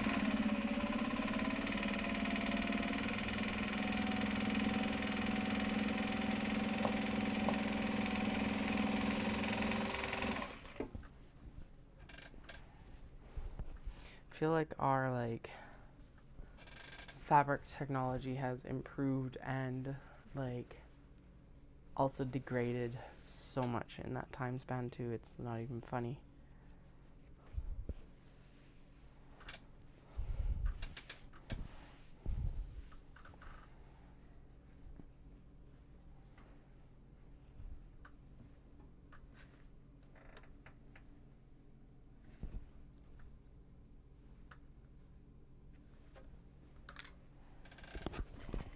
Nope, stop. Okay, when is the bobbin running out? Did we run out? We did. Okay. I did say that we were going to run out soon, and we ran out just before the end of that pocket. So we're going to move on to bobbin 3. Actually, we're not going through them quite as fast as I thought, but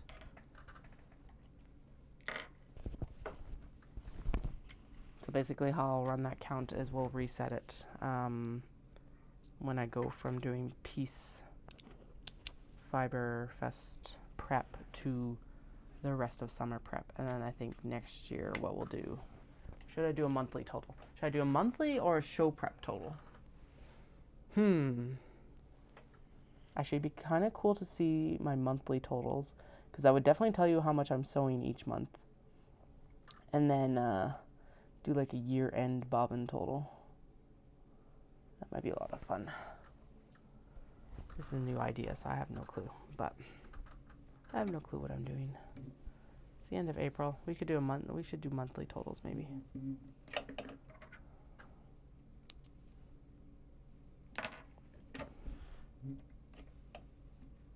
Nope, they are the exact same goddamn size as my brother domestic bobbins are. It is super annoying. Yeah, I'll do monthly, and then I'll do a tally at the end, and we'll do, I think what I want to do is I want to do that New Year's Eve stream again, and we'll do the whole midnight thing, and then I can do my like tallies at the end of it to like celebrate, like yay, and then we can figure out, like, obviously we'll know which months I'm prepping for certain shows, and so technically those months should have more. But yeah, so we'll start the counts officially in May, but now I know how to like quick edit the bobbin count at the top there, at least, which is good. Anyway, yeah, the bobbins are the same size as a domestic machine. That's why I'm like, again, still cat problems, but it's like, why aren't they not larger? Here, 1 second. Yeah, that's the size of the bobbin.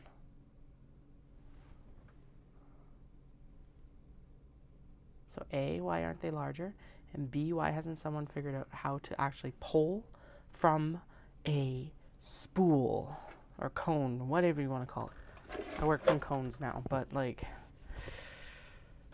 at least on these industrial machines. Anyway, we'll do a monthly count.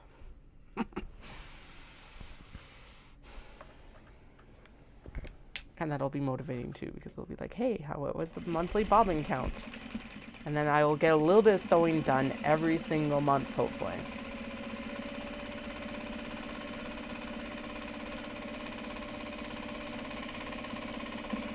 And now if I could just figure out a way to keep myself motivated that way to like enter my receipts for my taxes, I would be golden.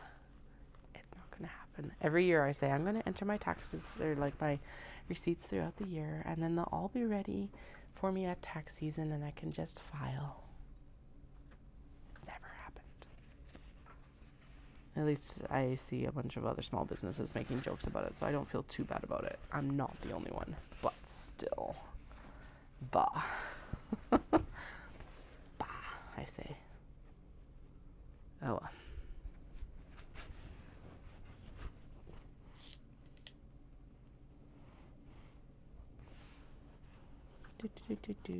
Good.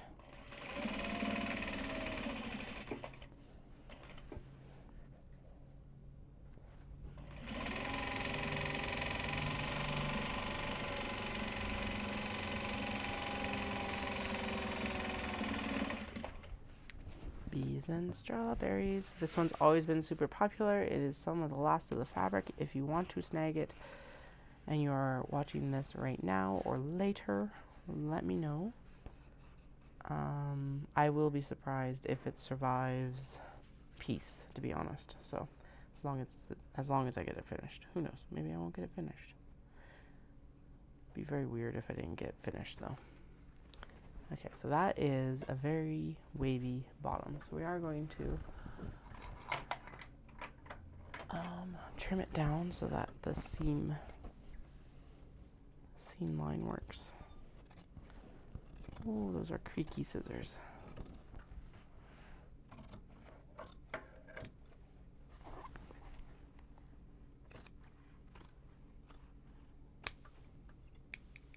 Might be time to go to get those sharpened as well.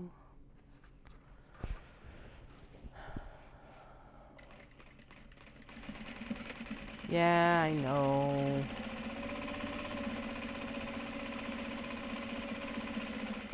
The thing is that there's so much to do when the kids are in school, and they're only in school certain days of the week. And taxes are boring. What I should do is I should just sit down and take it would probably only take me half an hour to 45 minutes to actually enter everything. Because some months there's more receipts and some months there's nothing or barely anything. Because it's not like I'm going through and purchasing stuff for the business all the time. So what I should do is just try to do it all monthly. But here's the thing. When I think of it is when I'm doing taxes during tax season. And then I'm burnt out from doing taxes during tax season. And I'm already in a backlog by that point.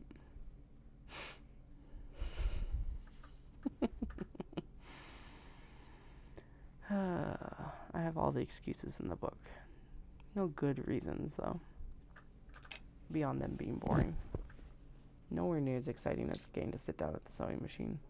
Or in the cutting studio.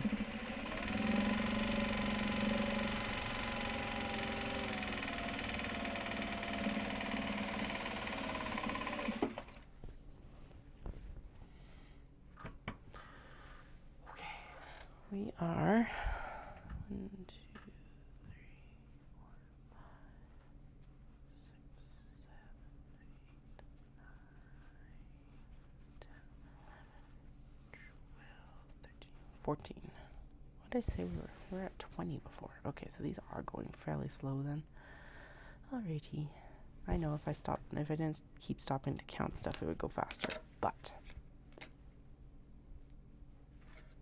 whatever. Actually, I think this is no, never mind. I always say that this is probably one of the longest parts of these bags, and then I do something else, and I'm like, no, this is actually the longest part of this bag. And then it's like, and then something else comes up, and it's like, no, this is actually the longest part of this bag. Although I do think pocket installation, because this is the first step into the pocket installation, I think this is probably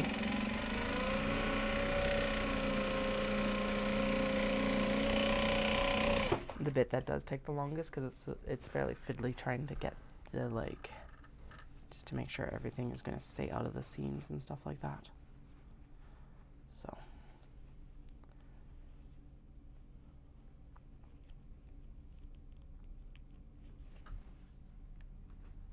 all right, you've got your canvas, good. And I've got your lining here, and then the rest of the linings are underneath there for the next round of bags. Pockets. By the way, we are totally getting famous enough that I'm getting troll comments. Like, seriously. Someone commented earlier, and it was just one of those situations of like, that's exactly what YouTube is for, though. So, I'm not quite sure why they felt the need to comment on my video of all videos, but hey, thank you for the engagement. The crochet one. Yeah, it's really cool. I've actually got a brown and orange version of it as well. And again, muted. This one though, okay, so I was gonna say this is looking dusty, but that kind of is like, feels like it could come across as derogatory, and because I don't think crochet is dusty, but it's like I could see someone taking offense to that. But this looks like a washed out photo, like they almost took a photo of a blanket from that had been taken of this blanket in that time period and printed on fabric, and that's what it reminds me of. It's not a sepia tone, but that kind of faded colors of older film that I've seen. So that's what this, I just realized that's what that actually reminds me of. I've been trying to think of a way to articulate it for these ones, and that's what it is.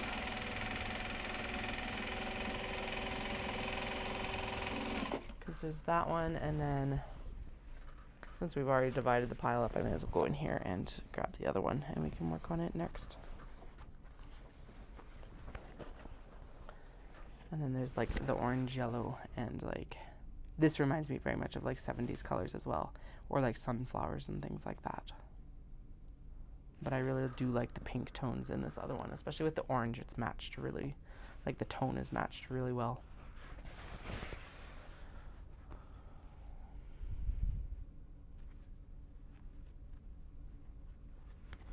There we go.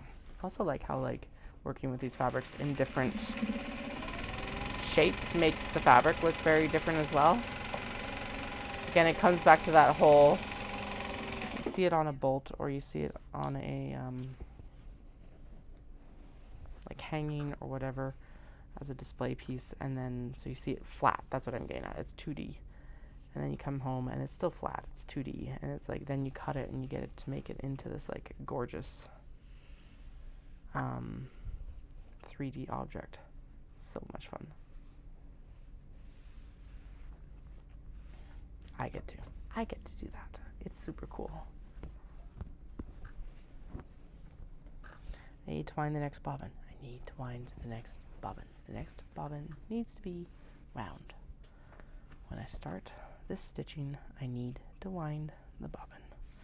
So we'll wind out, we'll like run out of bobbin thread, and then that is the worst because the bobbin thread has to be wound with the needle running, and then the oil splashes everywhere and it's a disaster.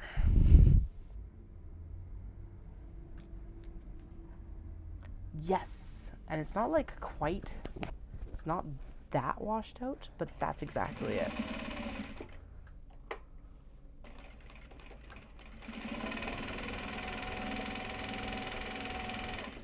Faded.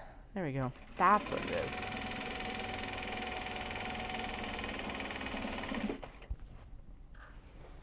I'm like, that is a very basic word. How did I not think of that before? Although I guess Dusty Aqua also escaped me even before kids. I'm blaming the kids for forgetting faded was a word, though. That's totally their fault. They ate that vowel, or that vowel. See? They ate that noun for a little bit. They can't even say faded yet.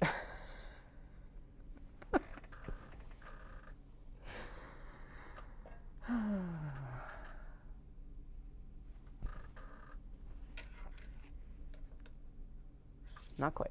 Almost.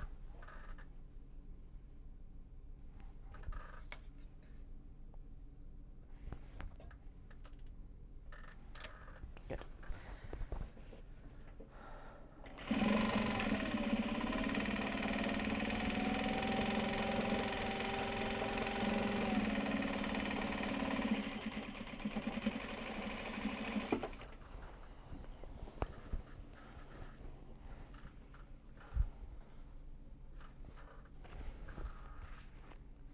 Alright, I know this is further down in the pile, but since I pulled it to the top, we may as well do it now. And like, now it's not as big a deal because we know that this is going to get the confetti with a white lining, and then we're good to go.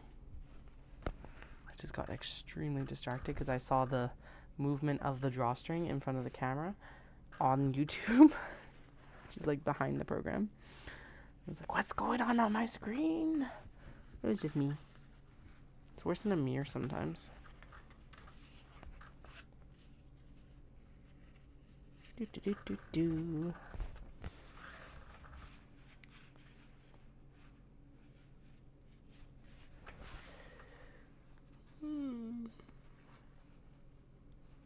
That could use, oh my goodness, that need, damn it, it's a press.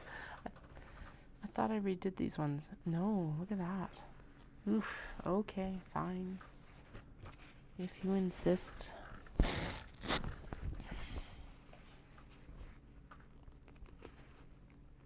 Ew.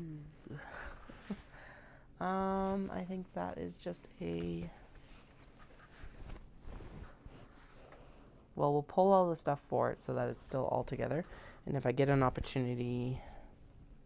No, I haven't. No, this one... Damn it, it's the crochet one though, so it needs to be done.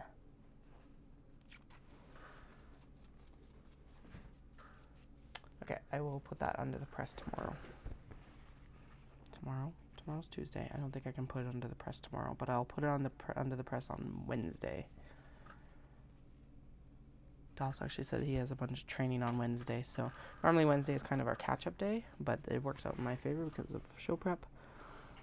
And what I actually told him is that we should work on taxes so that I can get everything entered and see. Basically, I haven't written any of the utilities off. But if it doesn't affect my tax bracket, it's like, well, it's not like not writing everything off is not a big deal. And there is a cost benefit to it of like the time to take to pull all the bills from last year. So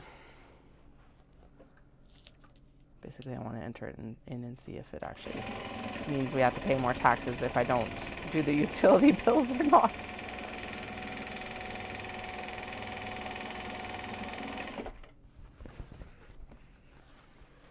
But yeah, he's told me that he has training, so I guess we'll be doing taxes on Friday. And that still gives me, as much as we're driving up to Dawson, then that still gives me time to kind of pull them, I guess. I don't know.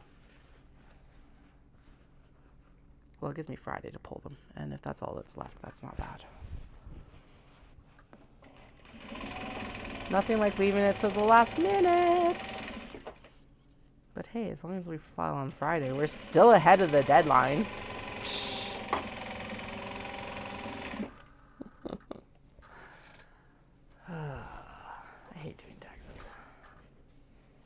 everyone's always like, swallow the frog. And I'm like, but the frog is taxes. I don't want to swallow the frog. Ugh. Frogs are gross. Actually, I don't know. I haven't had frog legs for a really long time. Not something I'm super interested in consuming again either, probably. So, not too worried about it.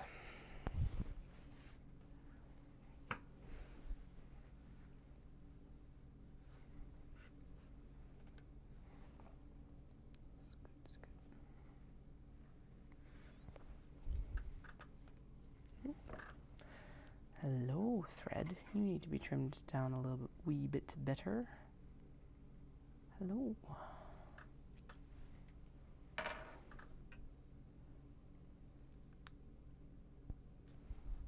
Okay, we're good. It's like I feel like I'm going to sneeze, and that would not be good on the mic or anyone's hearing either.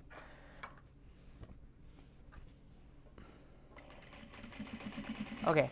I was watching a sewing room decluttering video today, and I didn't realize for the longest time, until about halfway through the video probably, it's a half-hour video,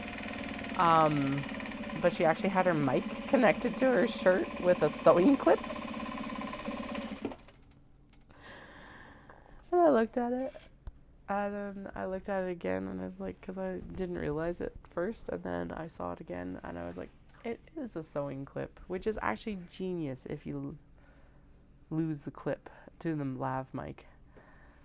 So in future, just in case I ever lose mine, because it pops off and like flings itself into the distance, who knows, wilder things have happened. Yeah, I can use a sewing clip. Genius idea. I probably would have figured out a way to jerry rig it anyway, but having that just like in my back pocket to whip out as soon as I need it, if I need it, is amazing. I love it.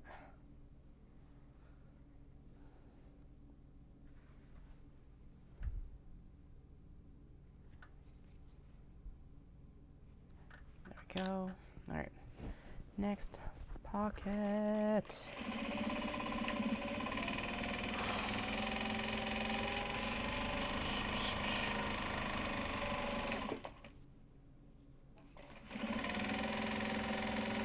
So rundown is I will not be on tomorrow at all. It's tidy up day. Dishes. Oh, crap. So I was very good. I went upstairs. I started the oven for dinner. Got it heated up. Baked the pizza. Blah, blah, blah. I did the dishes. I did not start the dishwasher, though, because I wanted to be in the house when it was running. And I have now forgotten to start the dishwasher. I will have to start it when I go upstairs. And then, because what I was going to do, well, actually, no, that wasn't going to happen. I was like, in my head, what I was going to do was I was going to go up and empty it after I got off the stream, but normally the kids wake up about that time, so I guess it doesn't really matter anyway. In an alternate universe, Katie is totally doing the dishes, or did what she did is she ran the dishwasher as soon as she got home, and then once the kids were in bed, she did the dishes before coming downstairs. Not that, but this universe, Katie.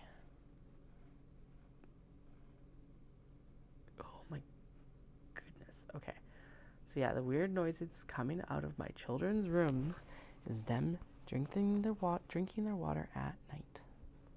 Ugh.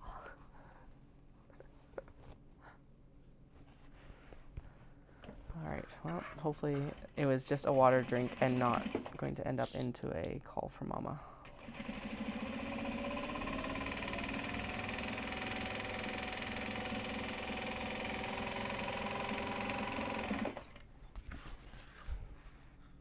I think I put it, yeah, okay. Good. This one's really cute. So it's like a bunch of those, so it says cream soda, oh my goodness, retro cafe. I have to switch. I don't know what this means, but I think it says shua shua. Shua shua, I don't know what shua shua is. Anyway. And I also just really like the colorway on it as well. And it's going to get some nice bright yellow webbing And gunmetal D-rings, because the outline for the actual drinks is like a very dark charcoal, and it'll just look really good.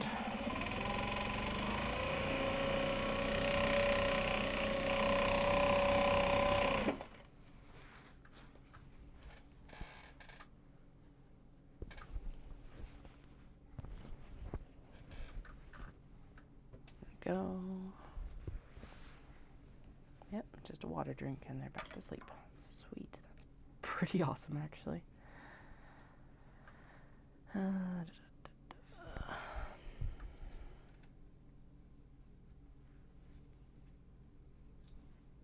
miss the days where I could like double strap them.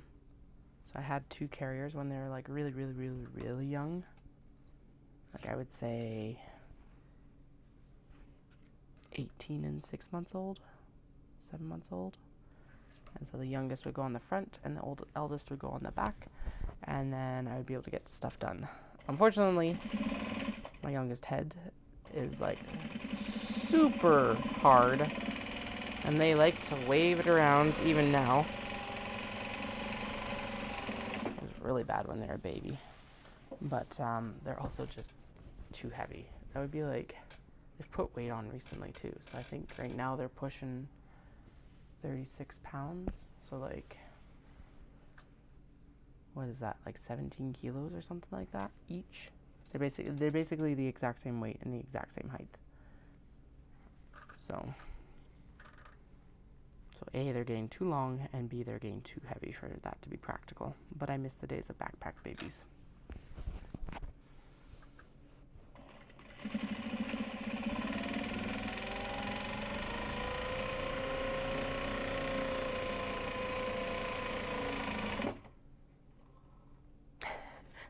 It's Canada.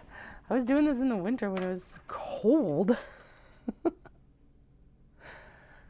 That one snuck down. Damn it. Okay, I gotta unpick that a little bit and just like this end, it looks straight, but it's like a 1/4 inch. It moved down a 1/4 inch. I am stealing this one because this seam ripper is way better than that other one. I don't even understand why.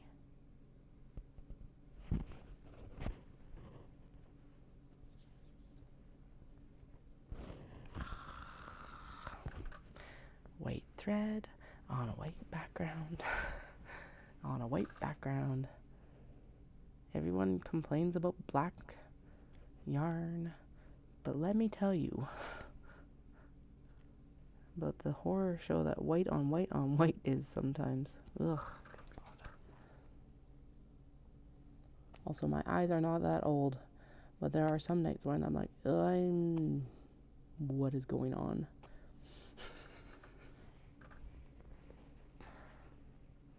Yeah, the backpack babying, the youngest, stopped when they I had my hood up on my hoodie because they had been like pulling my hair, which was one of the straws, but at least I could solve it with that. But they reached out and they like clapped their hands around my ears and shoved my earbuds into my ears. And it was just like, I'm done. We're done. No more backpack baby for you. Not that day, and I don't actually know if I've put them in the backpack again since. My eldest really likes to be backpack baby, but my youngest was like beyond the front carry. They wouldn't have it anymore. So again, however, that is the runner. That is the one that likes to just the little independent or like do it myself second child, but they're not able to necessarily yet. How far should I go back so that we can fix this? My goodness, what is with these stitches? What is with the seam ripper? I guess they're set in well. I actually have heard of people just using like razor blades to cut the stitches, which to me makes in some ways way more sense. Although it feels like it would also be the first scariest thing, even before the heat knife, then.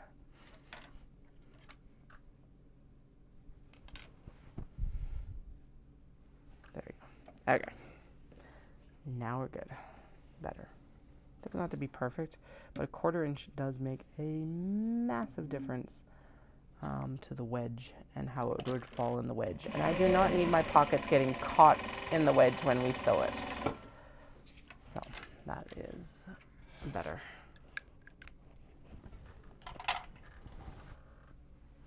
All right, we should be on to slothy sloths with the giant lemons. Because obviously they are regular sized sloths in giant lemon trees, and you can't tell me otherwise.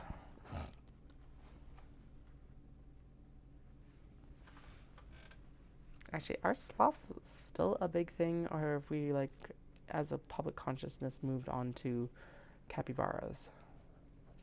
Because I feel like sloths were all the rage for a really long time, and now it's like capybaras seem to be what's kind of caught the general public imagination, I guess.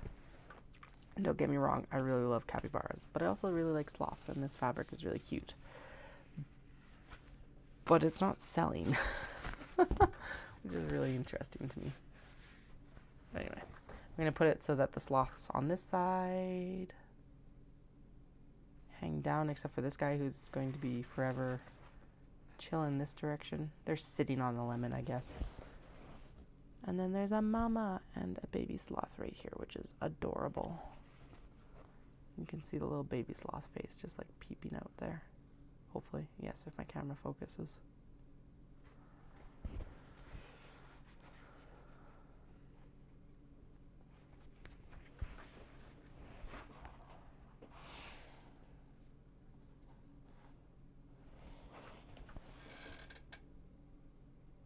Yeah, actually, I was going to say that probably what stopped the whole dual baby... Actually, definitely what stopped the whole dual baby wearing was me breaking my ankle.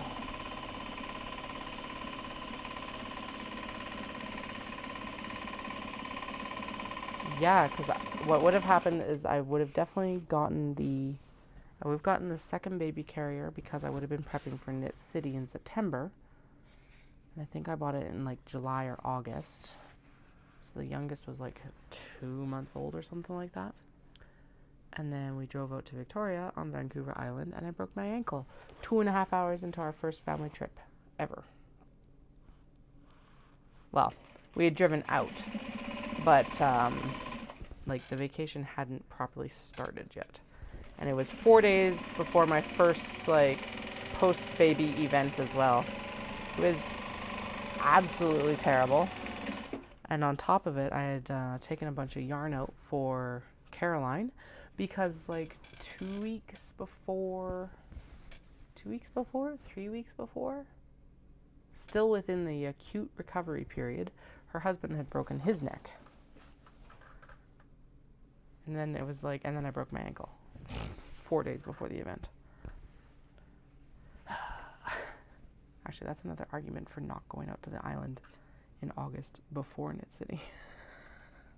I'm going to tell Dallas that. It's like, we're not allowed to go to the island before Knit City ever again. Partly, it's also just a crap ton of stress because it's like, obviously, I like to, well, I do work. I don't necessarily like to, but I work right up to the last minute as long as I can sort of thing. And if you suddenly throw a vacation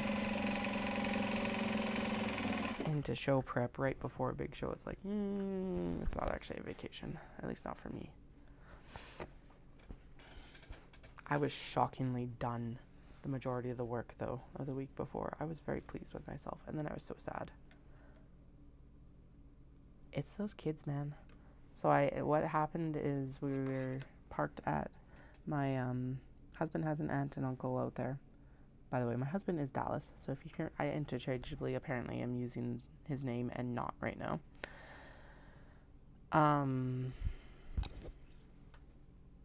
We parked at their house. There was a slight incline. There was a rock on that slight incline. I went to get my youngest out, and of course he was in the big bucket seat. And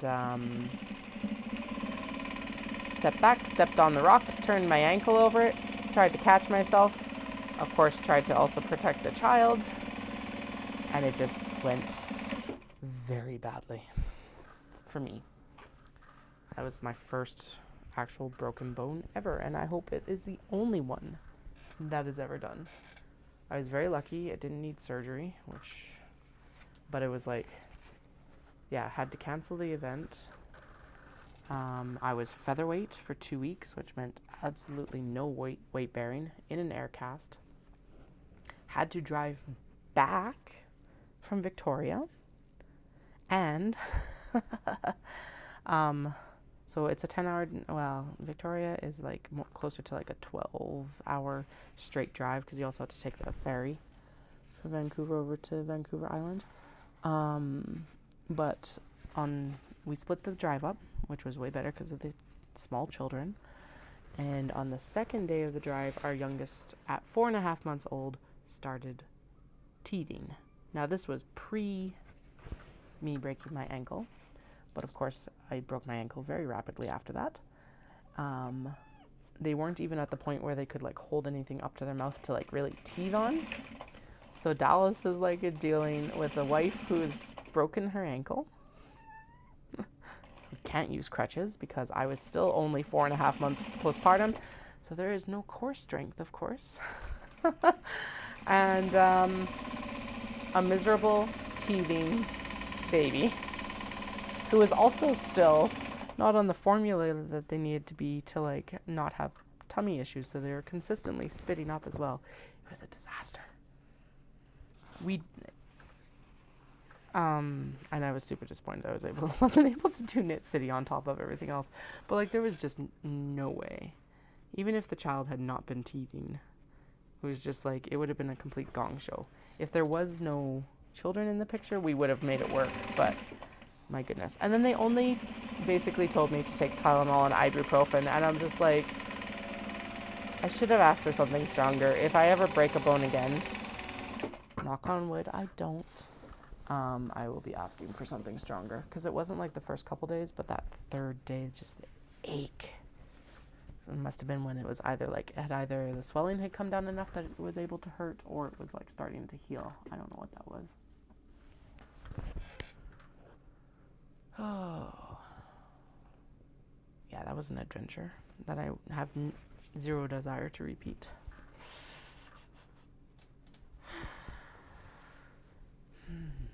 But the co-sleeping came in clutch, because it was like I was lucky enough that my sewing studio by that point was down in the basement in the old house, and I basically had an office space again, which was the original studio, and we were able to put like a mattress and stuff in there, and then the kids would go to sleep in there, and I would just chill with them. Because here's the thing, there is no way I was climbing up the stairs to put them into bed. Because, well, the 4.5-month-old couldn't crawl yet.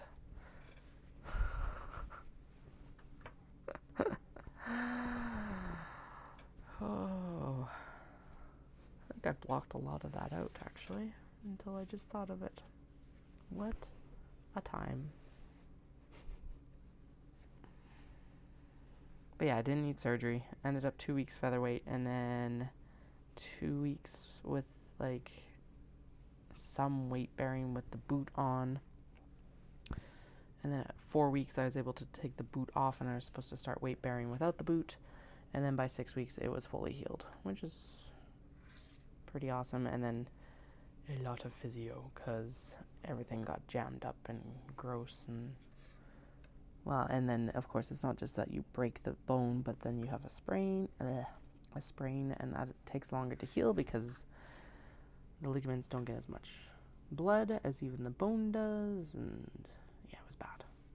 It is hilarious though in some ways, because like they x-rayed my foot obviously to tell that it was broken, and then they're like, you've got an ossification on your like the talus bone, the one on top, I think. It was in the report, and I was like, do you know what? I know exactly when I did that as well. I thought it was a really bad sprain. Which I guess technically it was, but I'm now that looking back on it and looking at how I reacted to the actual break of the ankle, it was a break. And I also did that in Victoria, like 2 years before. So apparently Victoria is just hard on my feet.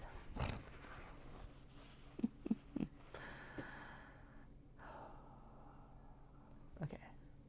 I'm starting to hit the wall, but I also want to persevere through this. We do not have very many of these ones left, and then the only ones that'll be left will be the blue. And then that crochet one needs to go under the press so that I can actually get it finished as well. Hi, cat. Yeah, are you back to be a pest or to be lovey-dovey? Or a bit of both?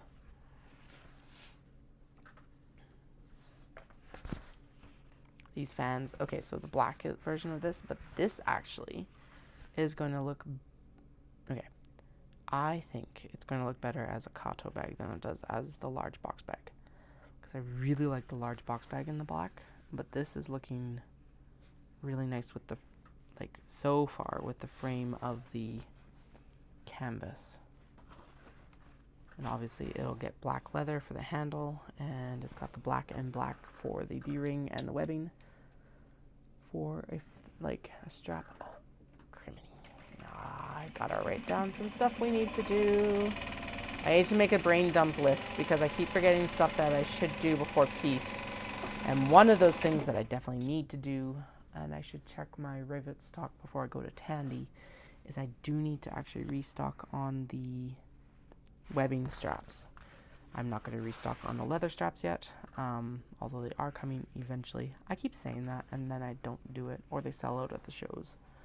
So I should probably do a better run of them soon. It'll all happen soon. But I definitely need to get some webbing straps done so I have some sort of strap option.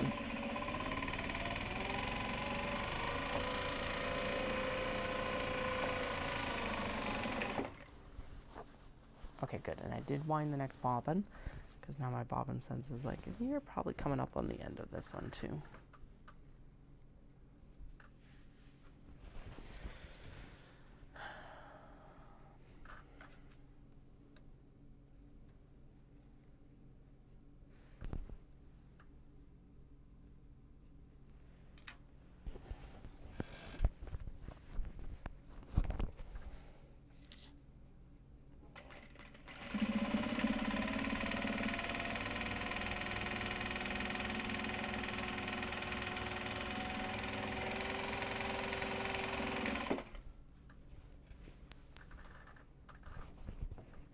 Also, breaking your ankle after your first and then also your third, having to chase or manage 3 children with a broken ankle would be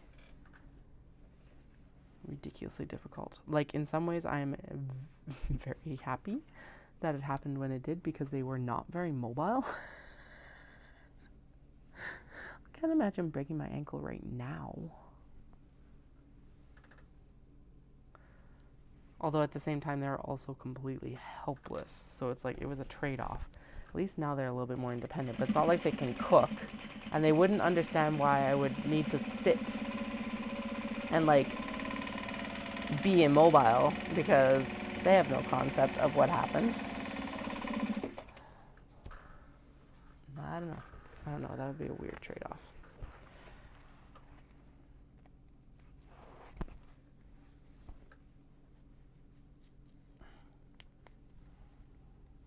Okay, we've got 1, 2, 3, 4, 5, 6. 6 left, including this one right here that's on the deck right now.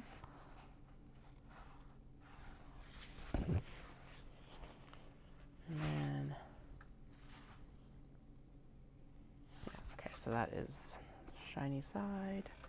Gonna pop those there, and then I keep saying I don't think these are directional. No, that is not directional. So with this one, we're going to put this towards the bottom, and then I'm going to see if there's that one. Yes, so we're going to do it this way for that one. There we go. And then go in and sew the pockets. This one's really nice too, just as a heads up, because it's a dobby. So the dobby fabrics from Japan are like a slubby warp and weft. And so it gives the fabric a really interesting texture. It is a fairly lightweight fabric typically, but the Dobby makes it feel more durable as well. And obviously with the interfacing on it and all that jazz, it will be more durable too.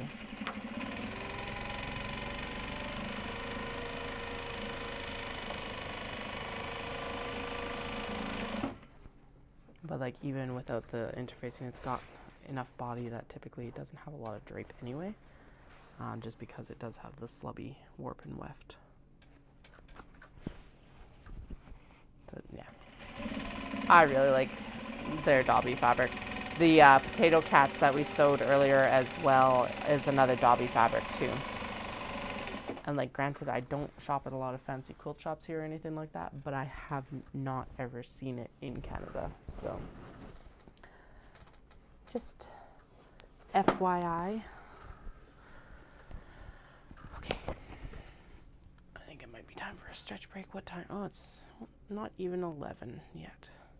Amazing what happens when I get online like before 9 or 10 o'clock at night. I can tell though that it's like, that is 100% a little bit of just, I am done, mentally done sewing. Obviously not physically done sewing. Well, I'm not. The sewing mojo is waning. There we go. Motivation, whatever we want to call it. Mojo is not the right word. Motivation.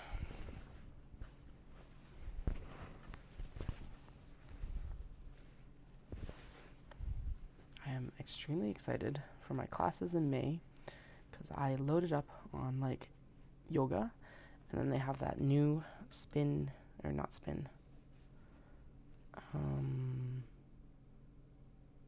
Well, actually, I'm trying a new spin class as well. One of the toughest teachers there has a spin core class, which I think is going to be really good.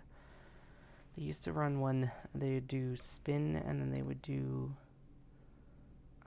core flow, it was called, and that was an absolutely amazing class. I miss it. I wish they'd bring something back, but everyone there is around the same age, and a lot of them now are mums as well, and so that definitely impacts what classes they are able to offer and when they are able to offer them as well. So although if they ask what we want back, that's the top of the list, is still core flow. Maybe this year. That's actually one of the classes that if they offered it, I would continue to do it over the summer, because there's not anything quite like it that I do in any of my other routines. So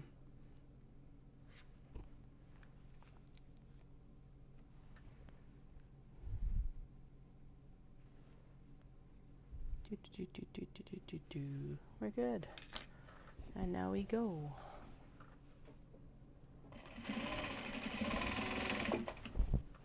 And I'll just double check down here.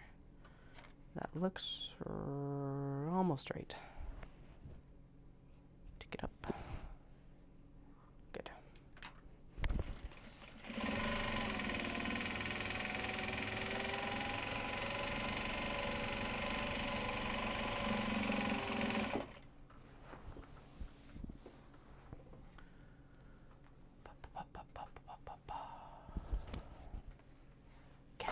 Getting closer.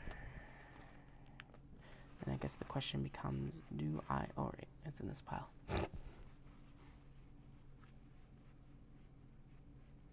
Do I stop, or do I continue on and we do the start of the block top stitching? I think we'll stop. What is it left though? There's only 10 left after this. But I still have to be up and parenting in the morning. It's not quite the same as like working till like 1 or 2 in the morning when it's just me and no other like responsibilities outside the cats. Oh, what a different time.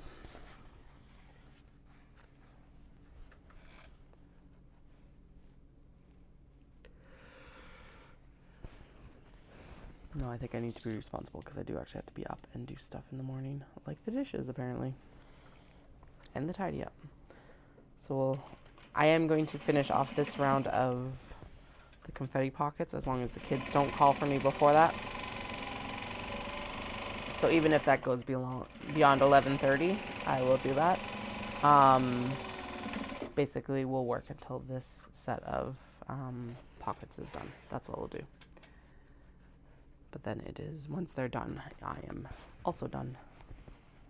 And then that'll also give my, like, vocal cords an opportunity to, like, rest.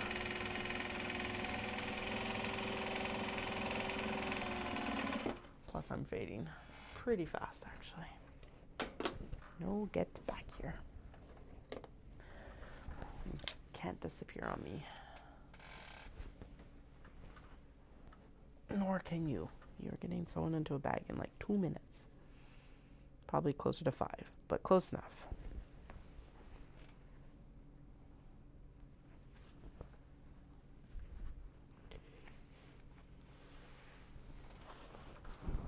Okay. Chain piecing is getting a bit out of hand.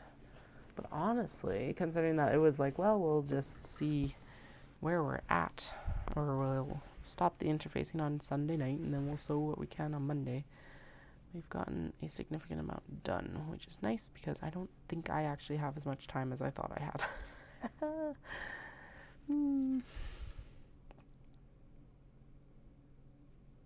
But at least, like I said, with Dallas having training on Wednesday, that is super beneficial because I'll just be able to come downstairs and work once the kids are dropped off. And then, yeah. Then he should actually be out of training in enough time that he can make dinner.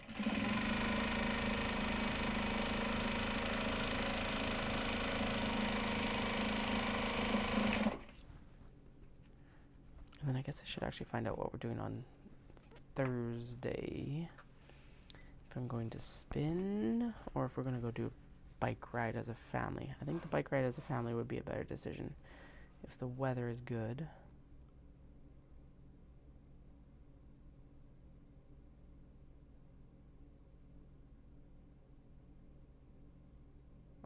Just hearing things. I thought that one of the kids was crying. Yeah, and then that assuages some of the mom guilt to come downstairs and just sew again on Thursday as well. Obviously, I will be posting on Instagram when I am coming on live stream, but you can anticipate seeing me at least on Wednesday. Probably not Friday because I have a long run on Friday for training. And then, yeah, we'll come home and do the wonderful taxes. Yeah.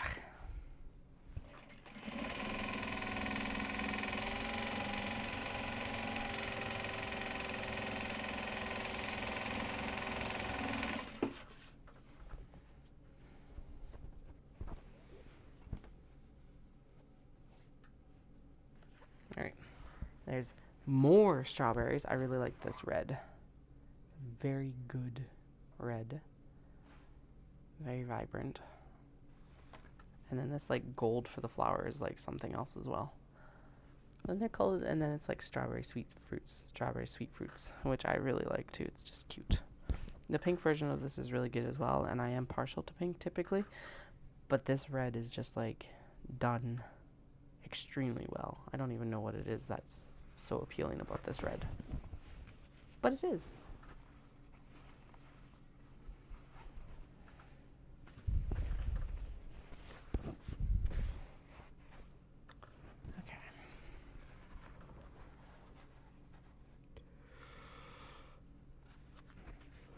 So I need the leather strap cutter blades. We need to do a truncated grocery shop because we are away for the show.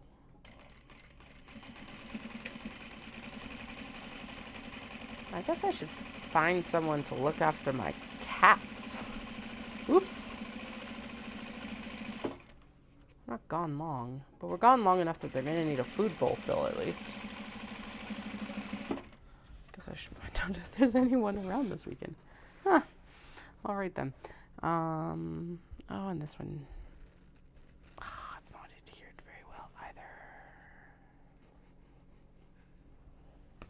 I thought I did all these again. Okay. Yeah, it's like right along where I need to actually sew the canvas in. Damn it. Okay. Well, that one goes back there too. It won't take that much to fix. I'm not going to do it right now. Maybe we'll wrap up on these ones, and then actually probably what I'll do is I will go take them in and press them, because then they're done, and because we still have sewing to do for these actual sets. Yeah, that's what I'll do. As long as I'm not getting called for. That's always the caveat. So at least we're over that stomach bug that they had a few weeks ago. So when it was like, I got on stream finally, I was like, yay, I get some time to just not deal with the vomit. Yeah, and then I hear it through the monitor. That was probably one of the worst experiences. Like, that does not rival teething child with broken ankle levels of, I do not want to repeat that experience. But if I didn't have to repeat that experience with the stomach bug, I would 100% prefer not to repeat it as well. Stomach bugs are the worst. Being sick in general is just no go. But stomach bugs are the absolute worst.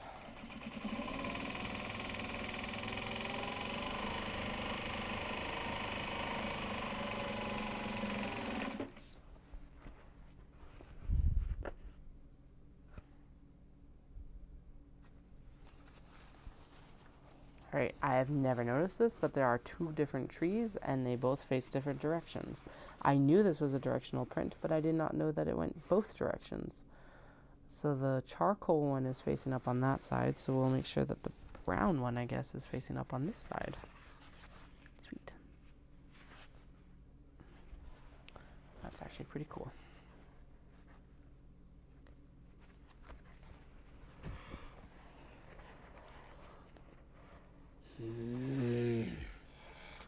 Is this one actually adhered, or is it also... No, it is lifting.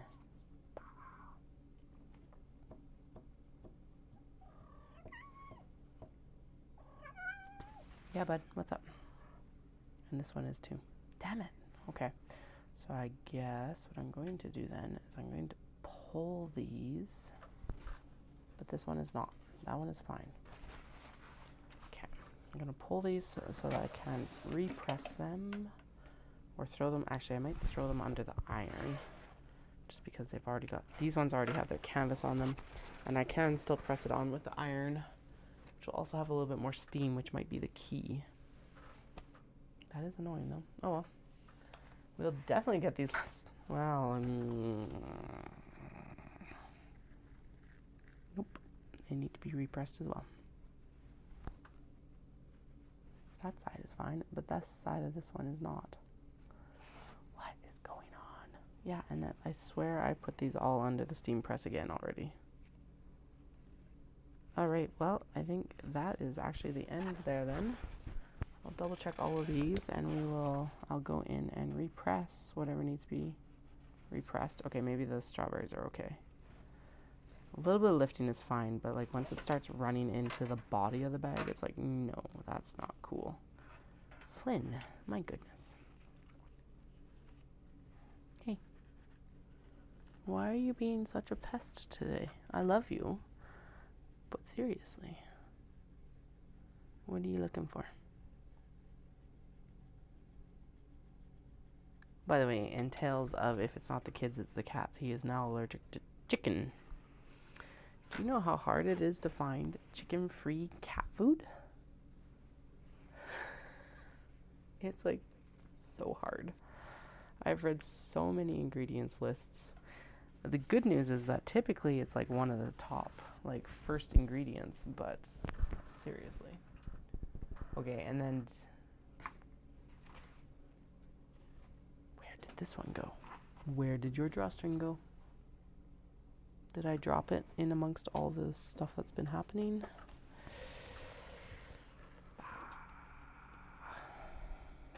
Okay, no, and the highlighter flowers need to also be repressed. Steam pressed. Not actually repressed. repressed. Hey, there's, okay. That's good. Now, the question is the interfacing good and adhered well?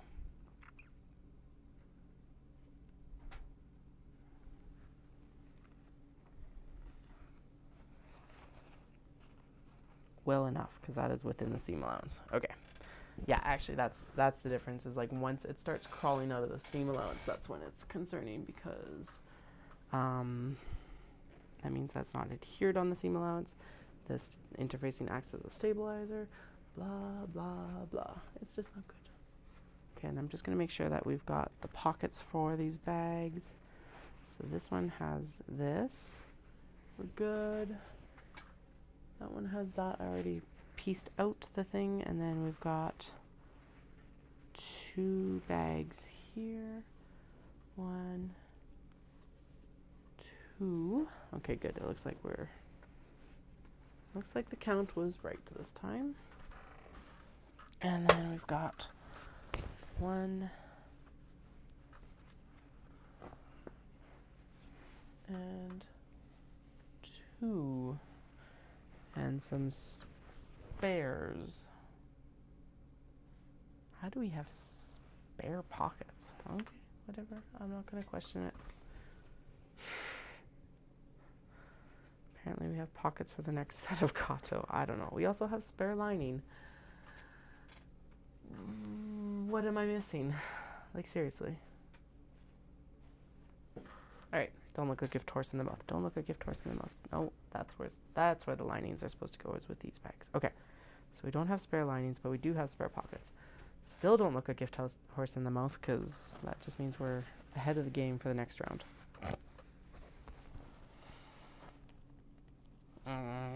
It's really annoying because it's white fabric too, and it's like, I ran out of white fabric, or I didn't have.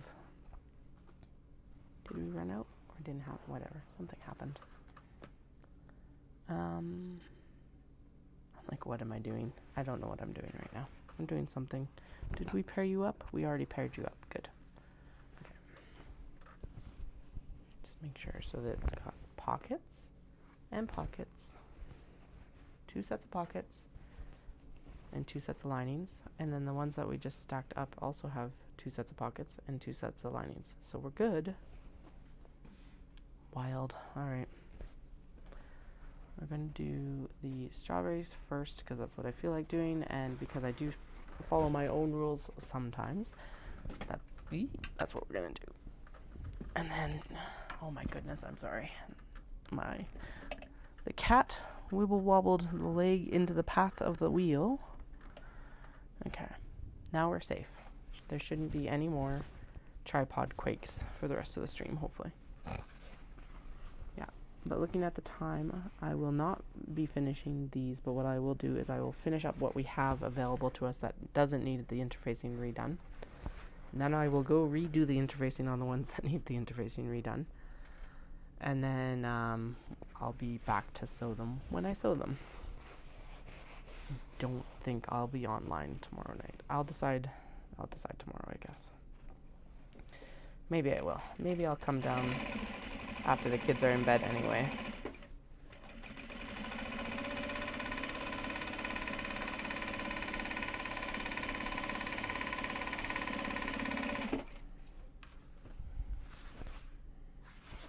There we go. This is actually, as I was talking about the red, this is the pink version of this, and it's also adorable. But there's just something about the red on the other one that's just so good.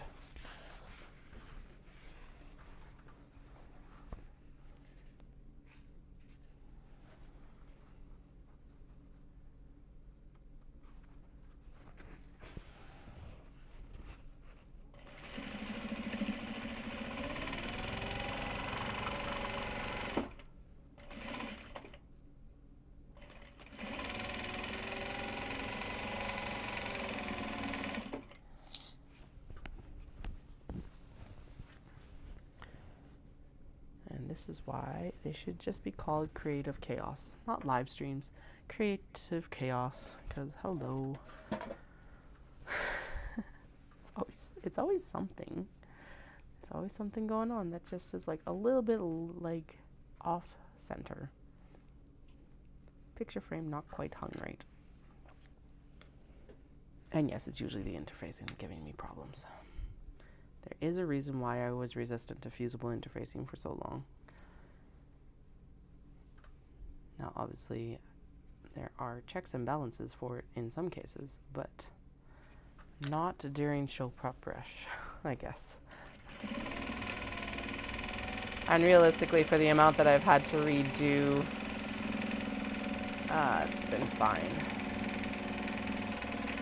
Just an annoying thing to find when you're sitting down and just like, okay, I get to sit down and I get to sew and I just get to do that. And then it's like, no, you don't. Yoink.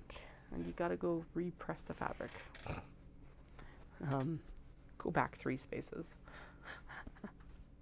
It's not quite 3 spaces. I guess it'd be like 2 spaces maybe.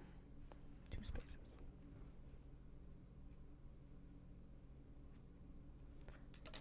Okay, I feel like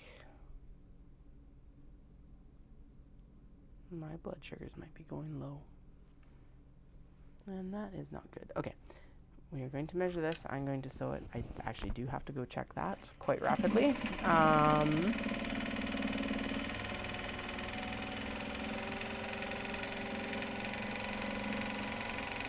But that is easy enough to treat, and then I can come back down and we'll still wrap up on this. So I'm not going to stop the stream because I'm not done what I said I was going to do. I'll be back in like 3 minutes.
All right, so not low, but I don't want it going lower. So I grabbed a snack as well.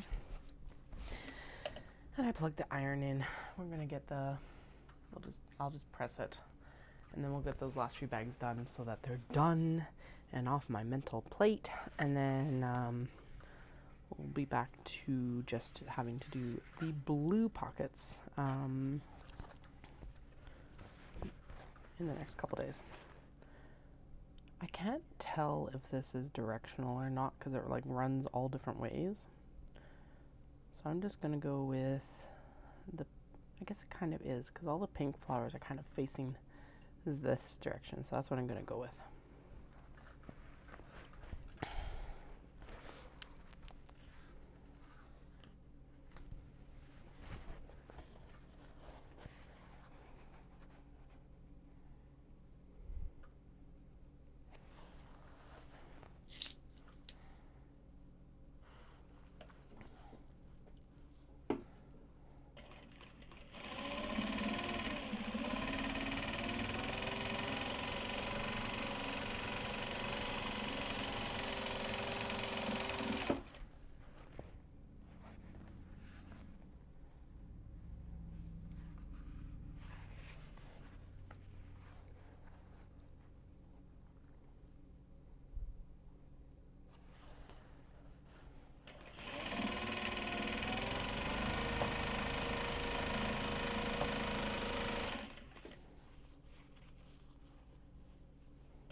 Pockets, pockets, pockets. And then how many? There wasn't even that many left to like have to redo the interface or just like repress the interfacing on. So I will abandon you gently for a few minutes here once these pockets are done, and then I'll come back and we'll finish these on stream tonight.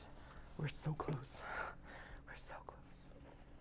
So the next steps after this, and once we get, so we got to do the black top stitching, blah, blah, blah, blah, blah. It was over 20, so 2.5 hours of work. So about another hour of work for the blue and black stitching. After that is the top stitching of the exterior, and then everything can be assembled. And then it gets smashed together. Actually, we're not. We're doing really, really, really, really, really, really, really, really, really, really good. I need another full day, obviously, and I have another full day on Wednesday.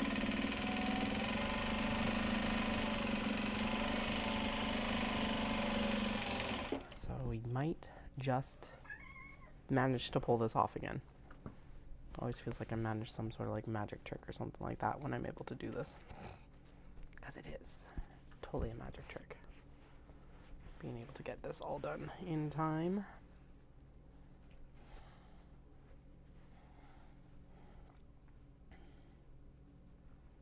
Ooh, that still doesn't feel... Yeah, I'll definitely be having a little bit heftier even of a snack once I go upstairs again for bed.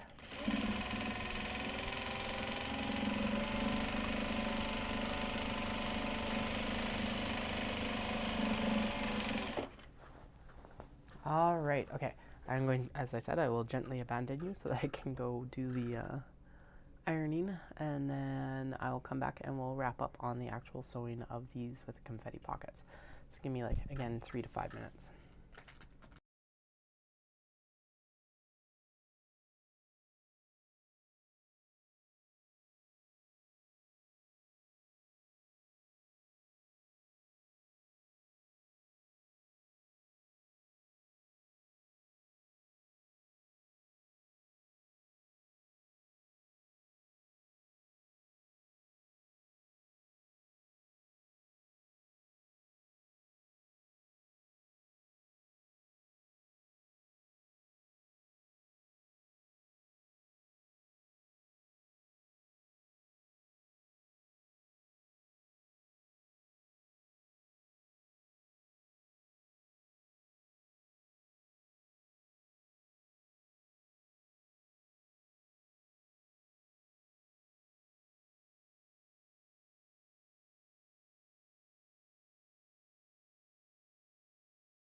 Okay, we are going to wrap up on these. I know I said it was going to be 11:30, but we're so close. We're just going to do it.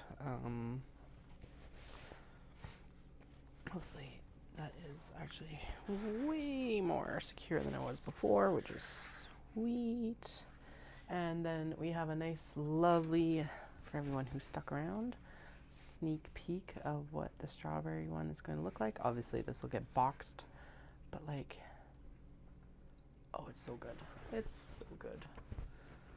So those two that had got interfaced. Oh shoot, I need to do it with the dark ones too, but we'll do that tomorrow. I'm not going to worry about it tonight. So that's what that's going to look like once it's assembled as well. Looking snazzy.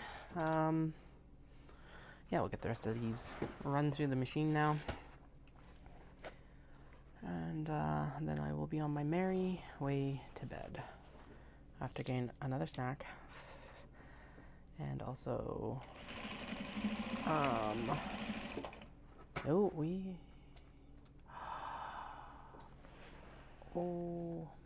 okay, never mind. I am calling it there.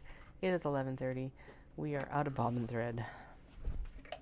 Like, to the point, we are out of bobbin thread for quite a while. All right, we're just gonna call it there. That's good. That's enough. All right, thank you so much for everyone who joined tonight. The count then tomorrow will start at 4, and then, yeah, I'm done. Thanks so much to everyone who joined, and I will chat with you all